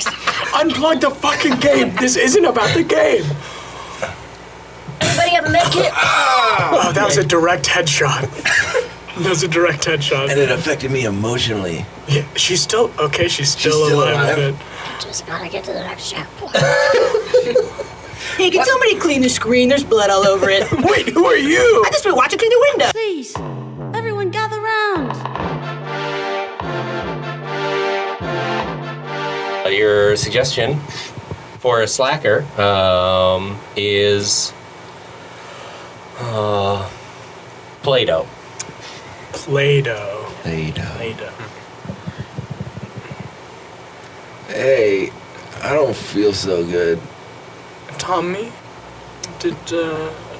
what happened today? Why aren't you feeling well? Is it? I've noticed that you don't have as many Play-Doh Yeah, things I ate them. as you usually do. What? I ate them. Honey, what have we talked about? The blue looked good. Honey, what did we say at our 5-year anniversary? We're not gonna eat Play-Doh anymore. That's what's gonna happen. Well, why do you keep buying it for me? It smells good and it looks good. As adults, I feel like we're allowed to collect things, and I think this is a good hobby for you. But constantly eating Play-Doh is disrupting our marriage, I believe. Okay, well, you eat all the cake before I can get some. Well, yes, but eating cake is a normal thing. And I eat most of the cake, yes. I love cake. I mean, who doesn't love cake? Well, I guess I'm just worried you're going to eat the Play-Doh, so I want to get it before you can. Cut to the cake shop. Oh, another cake for you, Tyler. Yes, could I get the double chocolate stuff? For my special customer, Yes. You got it. Okay, thank you so Boss, much. we got another Yeah. cake for Tyler. Yes. Okay. Make it a big one. And this is the one This is his where... second time back this week. Absolutely. And you know I love sweets. I'm a very simple person, but I can't get enough cake. And just like the last time, you wanted me to make it look like a big brown container of Play-Doh? Yeah. Like he's eating Play-Doh or cake kind of a thing? Something for my husband, you know? Yes. Okay. Yeah, that's Okay. his order. Mm-hmm. So, another Play-Doh cake. Another Play-Doh cake. Okay. We got a lot in the back. Just grab one. Bring it up. He's our main customer. I appreciate you. And the damage? That will be, for you, $600. But I'll add it to your tab. Sure. Did he buy it? Did he think that it was Play-Doh last time? Sorry, I'm still here. I can hear you. No. No, I know, I'm She's asking. talking to you. Oh. Yes, he did buy it, but he got very upset once he realized it was cake after 20 minutes. Oh, man. Okay. All right, well, you guys have a great day, okay? Okay, good luck. I hope we'll see you again. What? You hope I'm you sorry, don't see works. me again? I hope it works. Okay. We have another customer. Hello. Yeah. Ring ding! Hi. Hi. Cake shop. What would you like to cake today? Also, when you're already inside, you don't have to hit the bell again. Sorry, that guy was taking a really long time. I know, I'm sorry. It's been a busy day. What can we do for you? Ring ding! Yes, we see you. Okay, I wasn't sure. You just kept on talking, and I really want to order. Oh yeah, we were just speaking to each other to communicate. We're still ready to take your order. We're ready to take your order. Ring ding! Okay. Line's getting long, Buster. Ring, ring, ring, ring. Okay, 1 second, ma'am. Ring, ring, ring, ring, Oh, ring. boy. Guys, I really want some cake. I'm Wee-oo, gonna get some. wee-oo, wee-oo, wee-oo. Oh, you installed a new bell. I think that was an ambulance. Uh-oh. Is everybody okay in line? Is everybody inside Oh my okay? God, there's a fight. There's a fight out there. Get back here! Give me your cake. Hey, no, you give me the cake. None of you have cake yet. You haven't bought any. Yeah, I'll beat your ass into.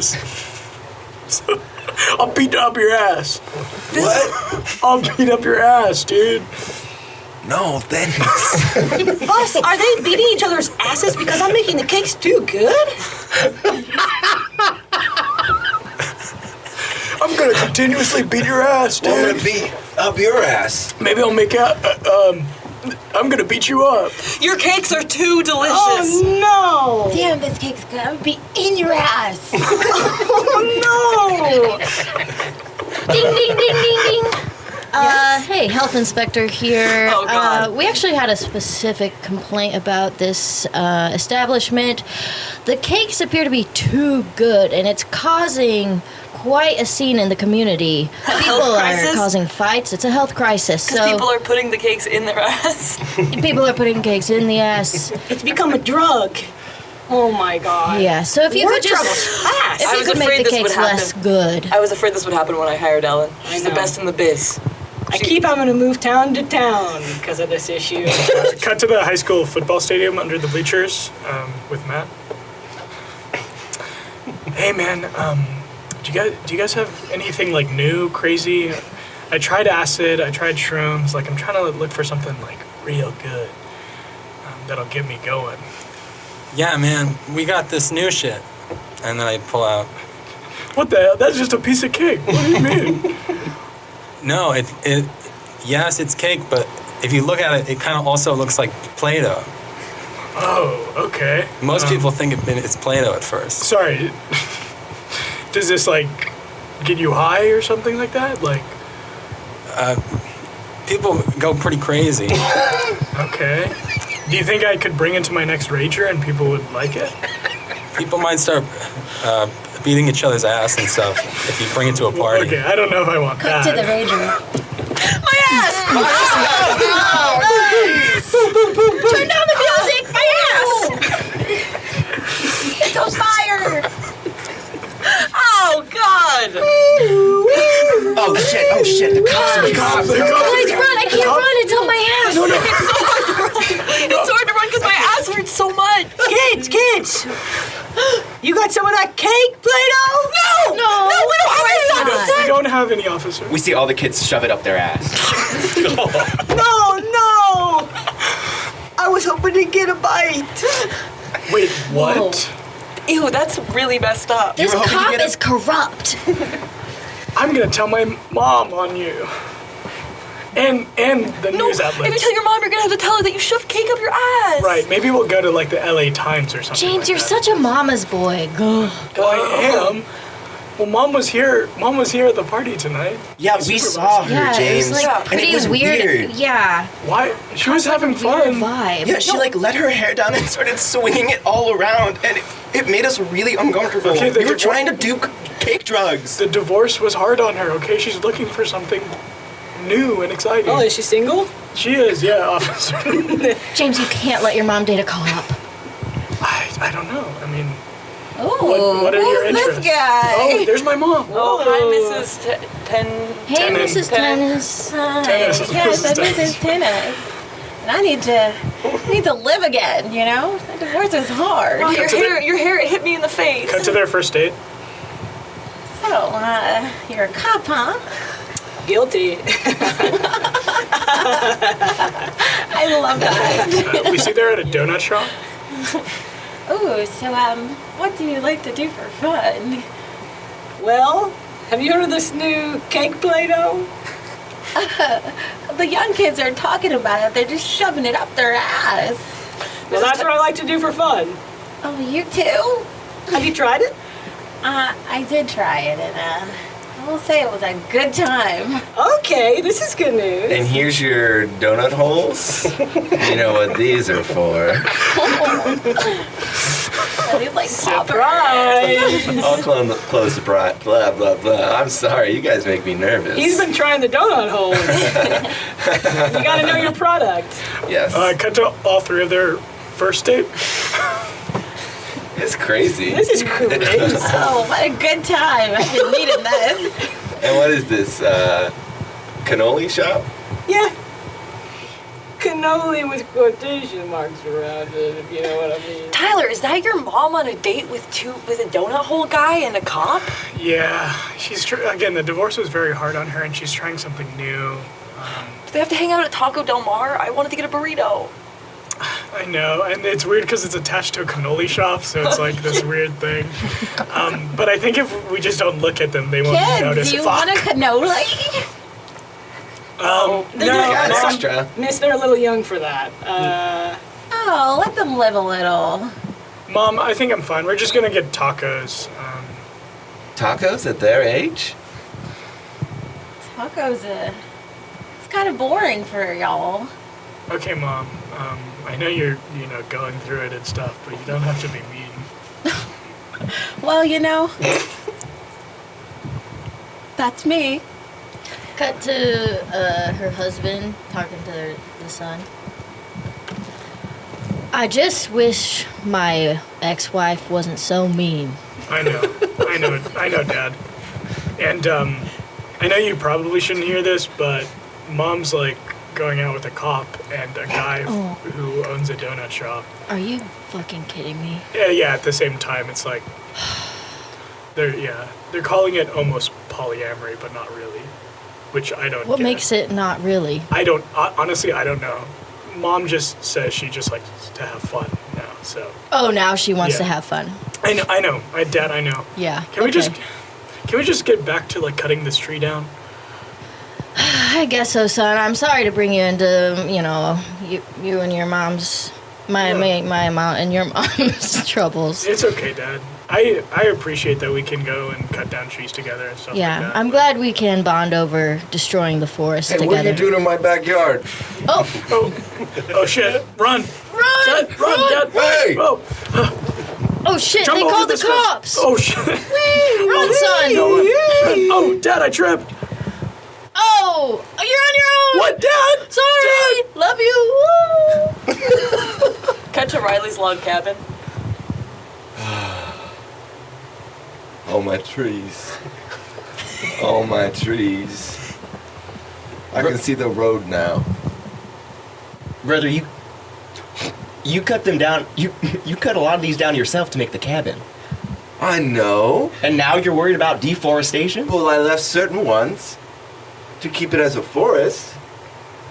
But that dad and his son, whose mom is a free spirit. She's a free spirit. Well, I'm sorry, but I like seeing the road. I've been wanting you to cut down the rest of this forest for a long time. What? I've been wanting you to cut down the rest of this forest for a long time. I like to see the road and the cars. I hate that you've done this whole Walden thing. Thoreau. I hate that. Hello? Hold on. Hi, I'm from the city. I just noticed your house for the first time because all the trees are finally down. And? I'm curious if I can turn your log cabin into a startup, a tech startup. We're listening. Yeah, no, so I would just purchase this area from you, and then we'd turn it into a skyscraper, and then, you'd get the fee. Oh, sorry. Hold on. Yeah, you can answer that. Yeah, get the other door. Back door. I opened it. Am I next? Yeah, we see you, man. We've just been having a conversation, but you can talk. Okay. I get to go now? Yep. Oh, hi. I'm from the city. I saw your house from the road, and this is a good plot of land. I want to turn this into an amusement park. Wow. Well, We see that Matt is blowing up a bunch of balloons that are attached to the top of the house. Hurry. Hurry. I'm going as fast as I can. I told you we should have brought the tank. Yes? Hello? Excuse me. Hello? I'm from the city. Jesus Christ. Oh, it's a little boy. Yeah, well, yeah. I think it's just a short man. I am just a short man. It's okay. That happens often. I'm mistaken. Let me get to the point. You got a great plot of land here. I want to turn it into big Costco. The log cabin is starting to rattle and rise from the ground. Hurry. I'm going as fast as I can. It's a lot of helium. Wait, did you pack our to-go bags? Of course. Once we're in the air, we can't get back down. I know. I'm sorry, are we starting to float up? I'm sorry, how's that possible? Because I've seen him blowing up the balloons, and I think helium floats, and not just normal. I married him because he's a special man. I'm still here. Is it a yes or a no on the water park? Yes or no on the tech startup? Think of all the rotisserie chicken gonna be sold here.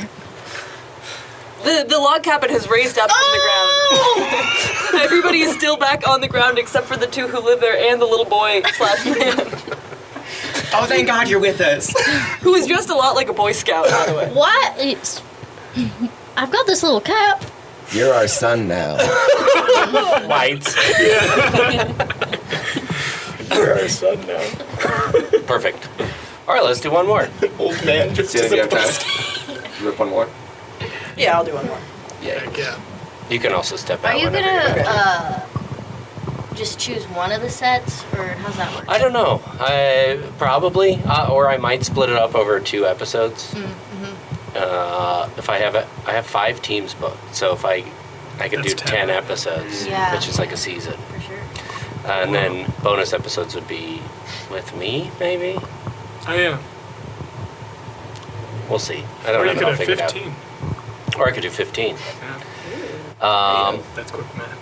Yeah, have some fun. That was great. Your suggestion is Scoot. Scoot. Almost like Scooch.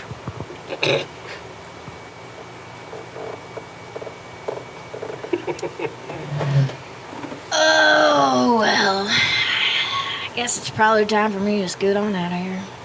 Oh, well, I hate to see you go. Yeah, you were the laugh of this party.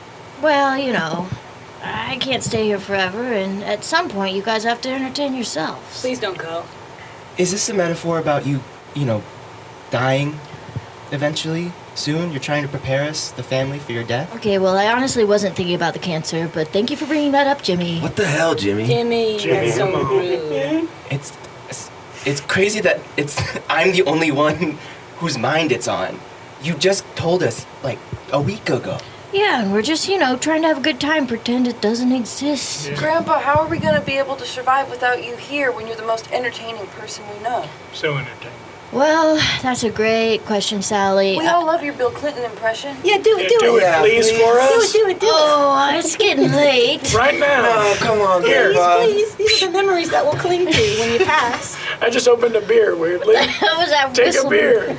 Oh, if It you... was so high up, I the opened- altitude.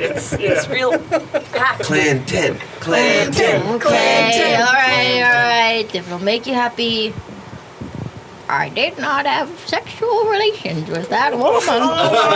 And the sunglasses. Wow. Grandpa, you're so entertaining. What are we going to do when you're gone? Oh my God, from I the can't house? believe you're gonna be dead. And we're No, not- Jimmy. Okay. Jimmy, what the hell? Stop. I can't believe you're going to be Sorry. leaving the house. Yeah. Yes, leaving the house and then dying soon thereafter. Jimmy, oh my Thanks, God. Jimmy. Jimmy, I will note this for the will. Your nurse here. I have your end of life pills. Wait, what do these do exactly? Are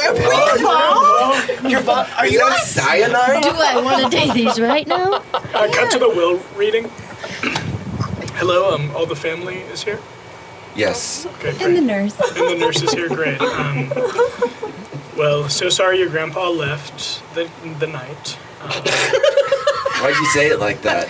Well, that's specifically in his will. It says not to say he D-E-A-D. Please don't say do that it. word. Please don't D-I-E. Spell the word. You said not to say he dead? He did say not to say he dead.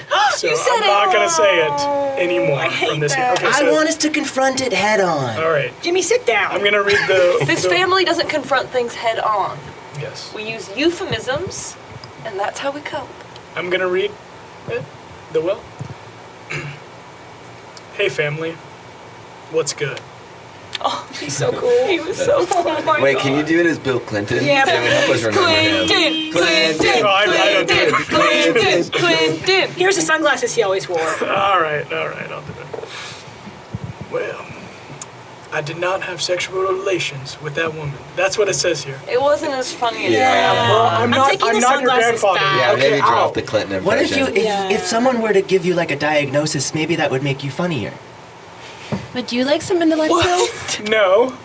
Jimmy, what? Jimmy, what's going on? Yeah, okay, and that leads me to this next sentence. It said, Jimmy, you don't get anything. None of it. What? Shut the fuck up. Jimmy, it seems like you want people to be sick. I just think that when Grandpa got the diagnosis, he became so much funnier. Oh, what? What? He became so much funnier. You guys don't agree? No, I don't He was agree, always Jimmy. funny. If you want to see a real comedy club, according to you, I guess you can go to the hospital. Cut to the hospital. Hi, I'm here to see anyone that's terminally ill.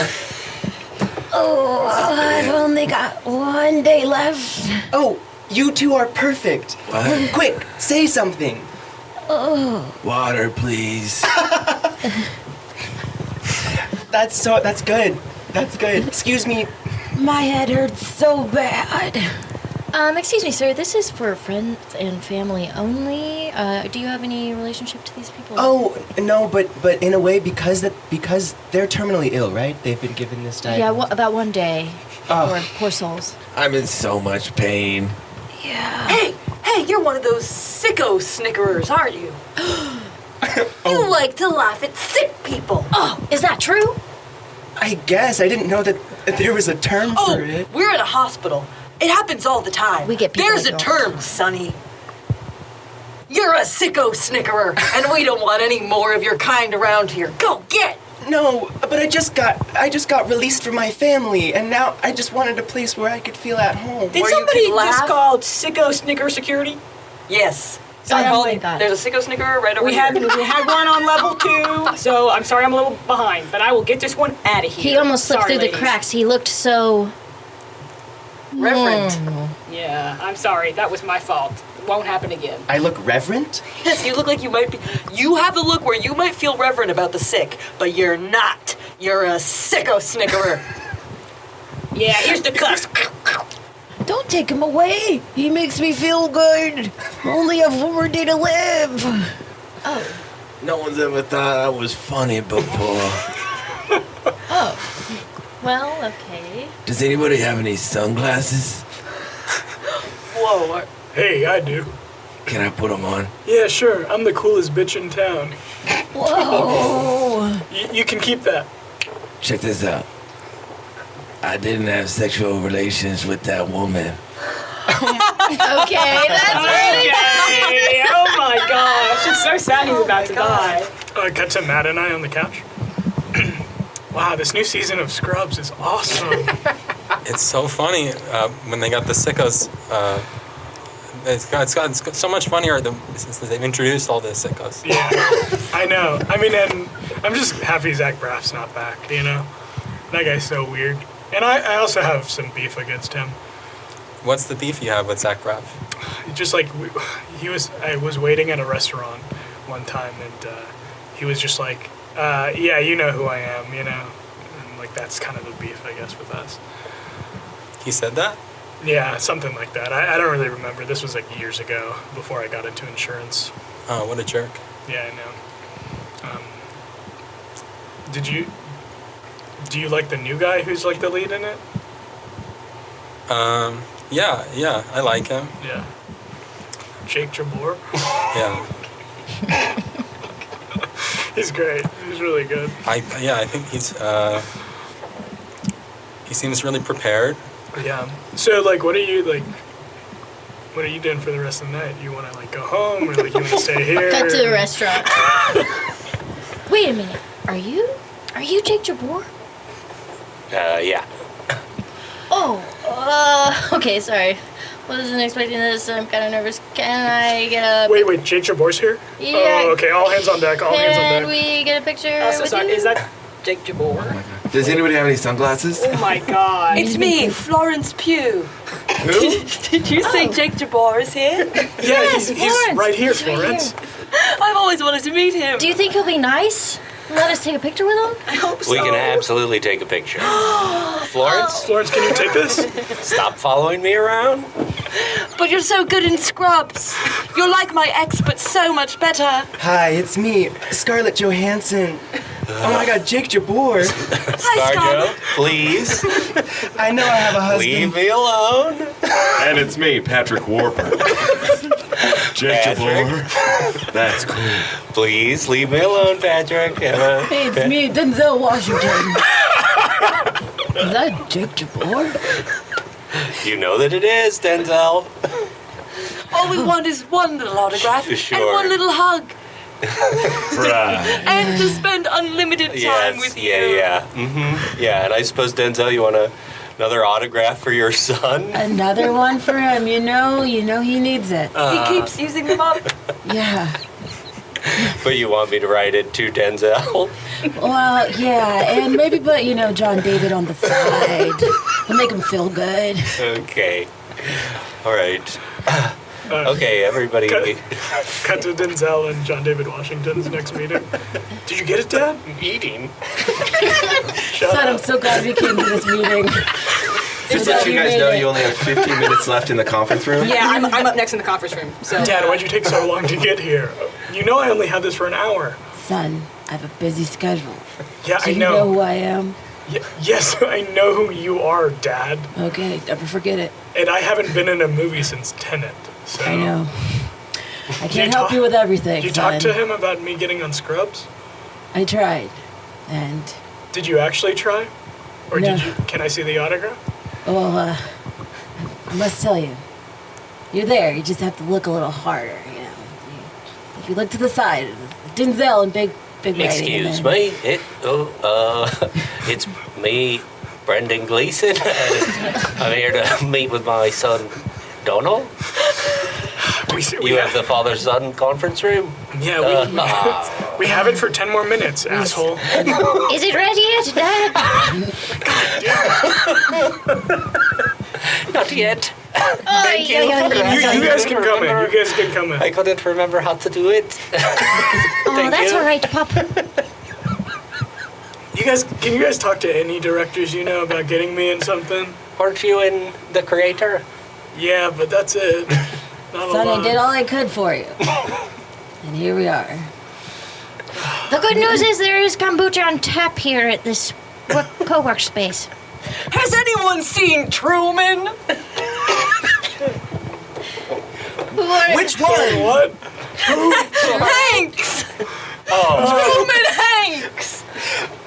It's me, Tom I Hanks! know. Sorry, I'm late. Sorry, I'm late, Dad. We know. Truman! I know. Don't you want to get in more movies? Uh-oh, Chet's here. Chet's been waiting to talk. Oh, no. Chet wants. Everybody forgot about Chet. Oh, God. Chet Hanks is here. Oh, hey, Chet. Oh, you got on the... I'm here too, Dad. Did you forget about me? I'll never forget about you, Chet. But sometimes you're not the one I want to meet with. I got here first, so. And who are you, father or son? Truman. Oh, right. You guys know me. You guys know me. Right. Right. You were in Fargo? No, that was Colin. He recently played me in A Man Called Otto. He played the younger version. Thanks, Dad. My dad's also my agent. It's going great. Hi, is this a... I'm not going to do it. Never mind. I wanted to do Trump. Not going to do it. Thanks for doing this, Shelby. Sure. I realized I got to do an outro. Yeah, any more questions for us? Or I don't think so. That was really fun. You're always truly one of my favorite teams to watch. So. Our coach is really great. Yeah. Yeah, he's a really good guy. Can we get your autograph? Yeah, and the team that was in here before was like, oh God, Shelby is so fun. So STEM kids. you've got a really nice reputation. So thanks for taking the time to play and let We're all me play. crying now. We are Everybody's crying. blushing and Fully crying. crying. Anything you want to plug? Individually or as a team? Danny, you have any shows coming up with puppets? Ooh, Freak Nature Puppets. Check us out. Follow us on Instagram and you will be able to see all of the cool shows we have coming up. We might be doing a show that Thomas Middleditch is on, which I don't know if that's good or bad these days. Okay. But besides that, there's a residency program Great. That At the Elysian Theater. Great. And when is this coming out? It's a good question. All right. I might be Plug it. crowdfunding for a short film Okay, later great. this year. It's called 420 Every Day. I got about $5 I can give you. It's going to be a lot of fun. I mean, $5 goes a long way. So You're just buying weed and. I'm just buying weed. It's not a movie. It's a lifestyle. It's a lifestyle. Every day.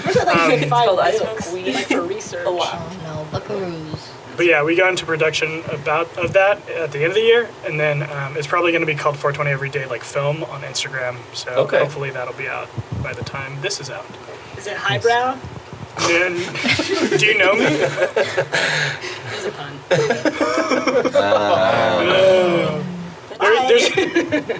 There's high stakes in it. Oh, great. Matt, you got something? Well, I was just gonna plug Shelby shows that happen at the Wii Space. 2 to 4 times a month, depending on the month. Usually Fridays. Check out our Instagram. 8 Yeah, p.m. Instagram. Shelby. Shelby Improv is our Instagram handle. Yeah. Yeah, Rin does all of our art. It's so cool. Rin does great art. She's done Amazing 2 covers for 2 books for me. 10 Great out of art. 10. 10 out of 10. Thanks, everybody. Anything else? I guess I'll plug my profession. Yeah. Yeah, I love that. I'm an intimacy coordinator, and I'm always looking for work. Yes. So hire me. Anise did a presentation at WE that has informed the way we improvise now. Very helpful. Yes, It's consent been great. when improvising. So, yeah, that is so important. I don't know how to do all that stuff, but I'll try. I know how to ask for consent. I don't know how to put all that stuff in the link, but I'll figure it out, or I'll pay somebody. Oh, great. I was going to say take a photo. Okay, I'll call edit. Goodbye. I don't know what this how I'm going to sign off yet. Bye-bye. Bye. Bye. Long time ago. All right, and that's it. I'm just going to record this once, so you're not going to hear me thank the guest or the improv team, because you're going to get the same ending, I think. Maybe I'll do 2 of them. Thanks for listening. I really appreciate it. Check out weimprov.org if you want to sign up for classes or workshops, buy my book, Elevator Farts, or leave a review about We Improv on Google. Don't worry about the podcast. I don't really care. But if you review We Improv on Google, that helps me out a ton and makes me very happy. Huge shout out to Lisa Gilroy for letting me use her song. She's the best, and I can't believe she said yes. And thank you all for listening, and thank you to my guests, both the interviews and the teams. You've made my life better. Thanks. This has been Wimpy. Ta-ta.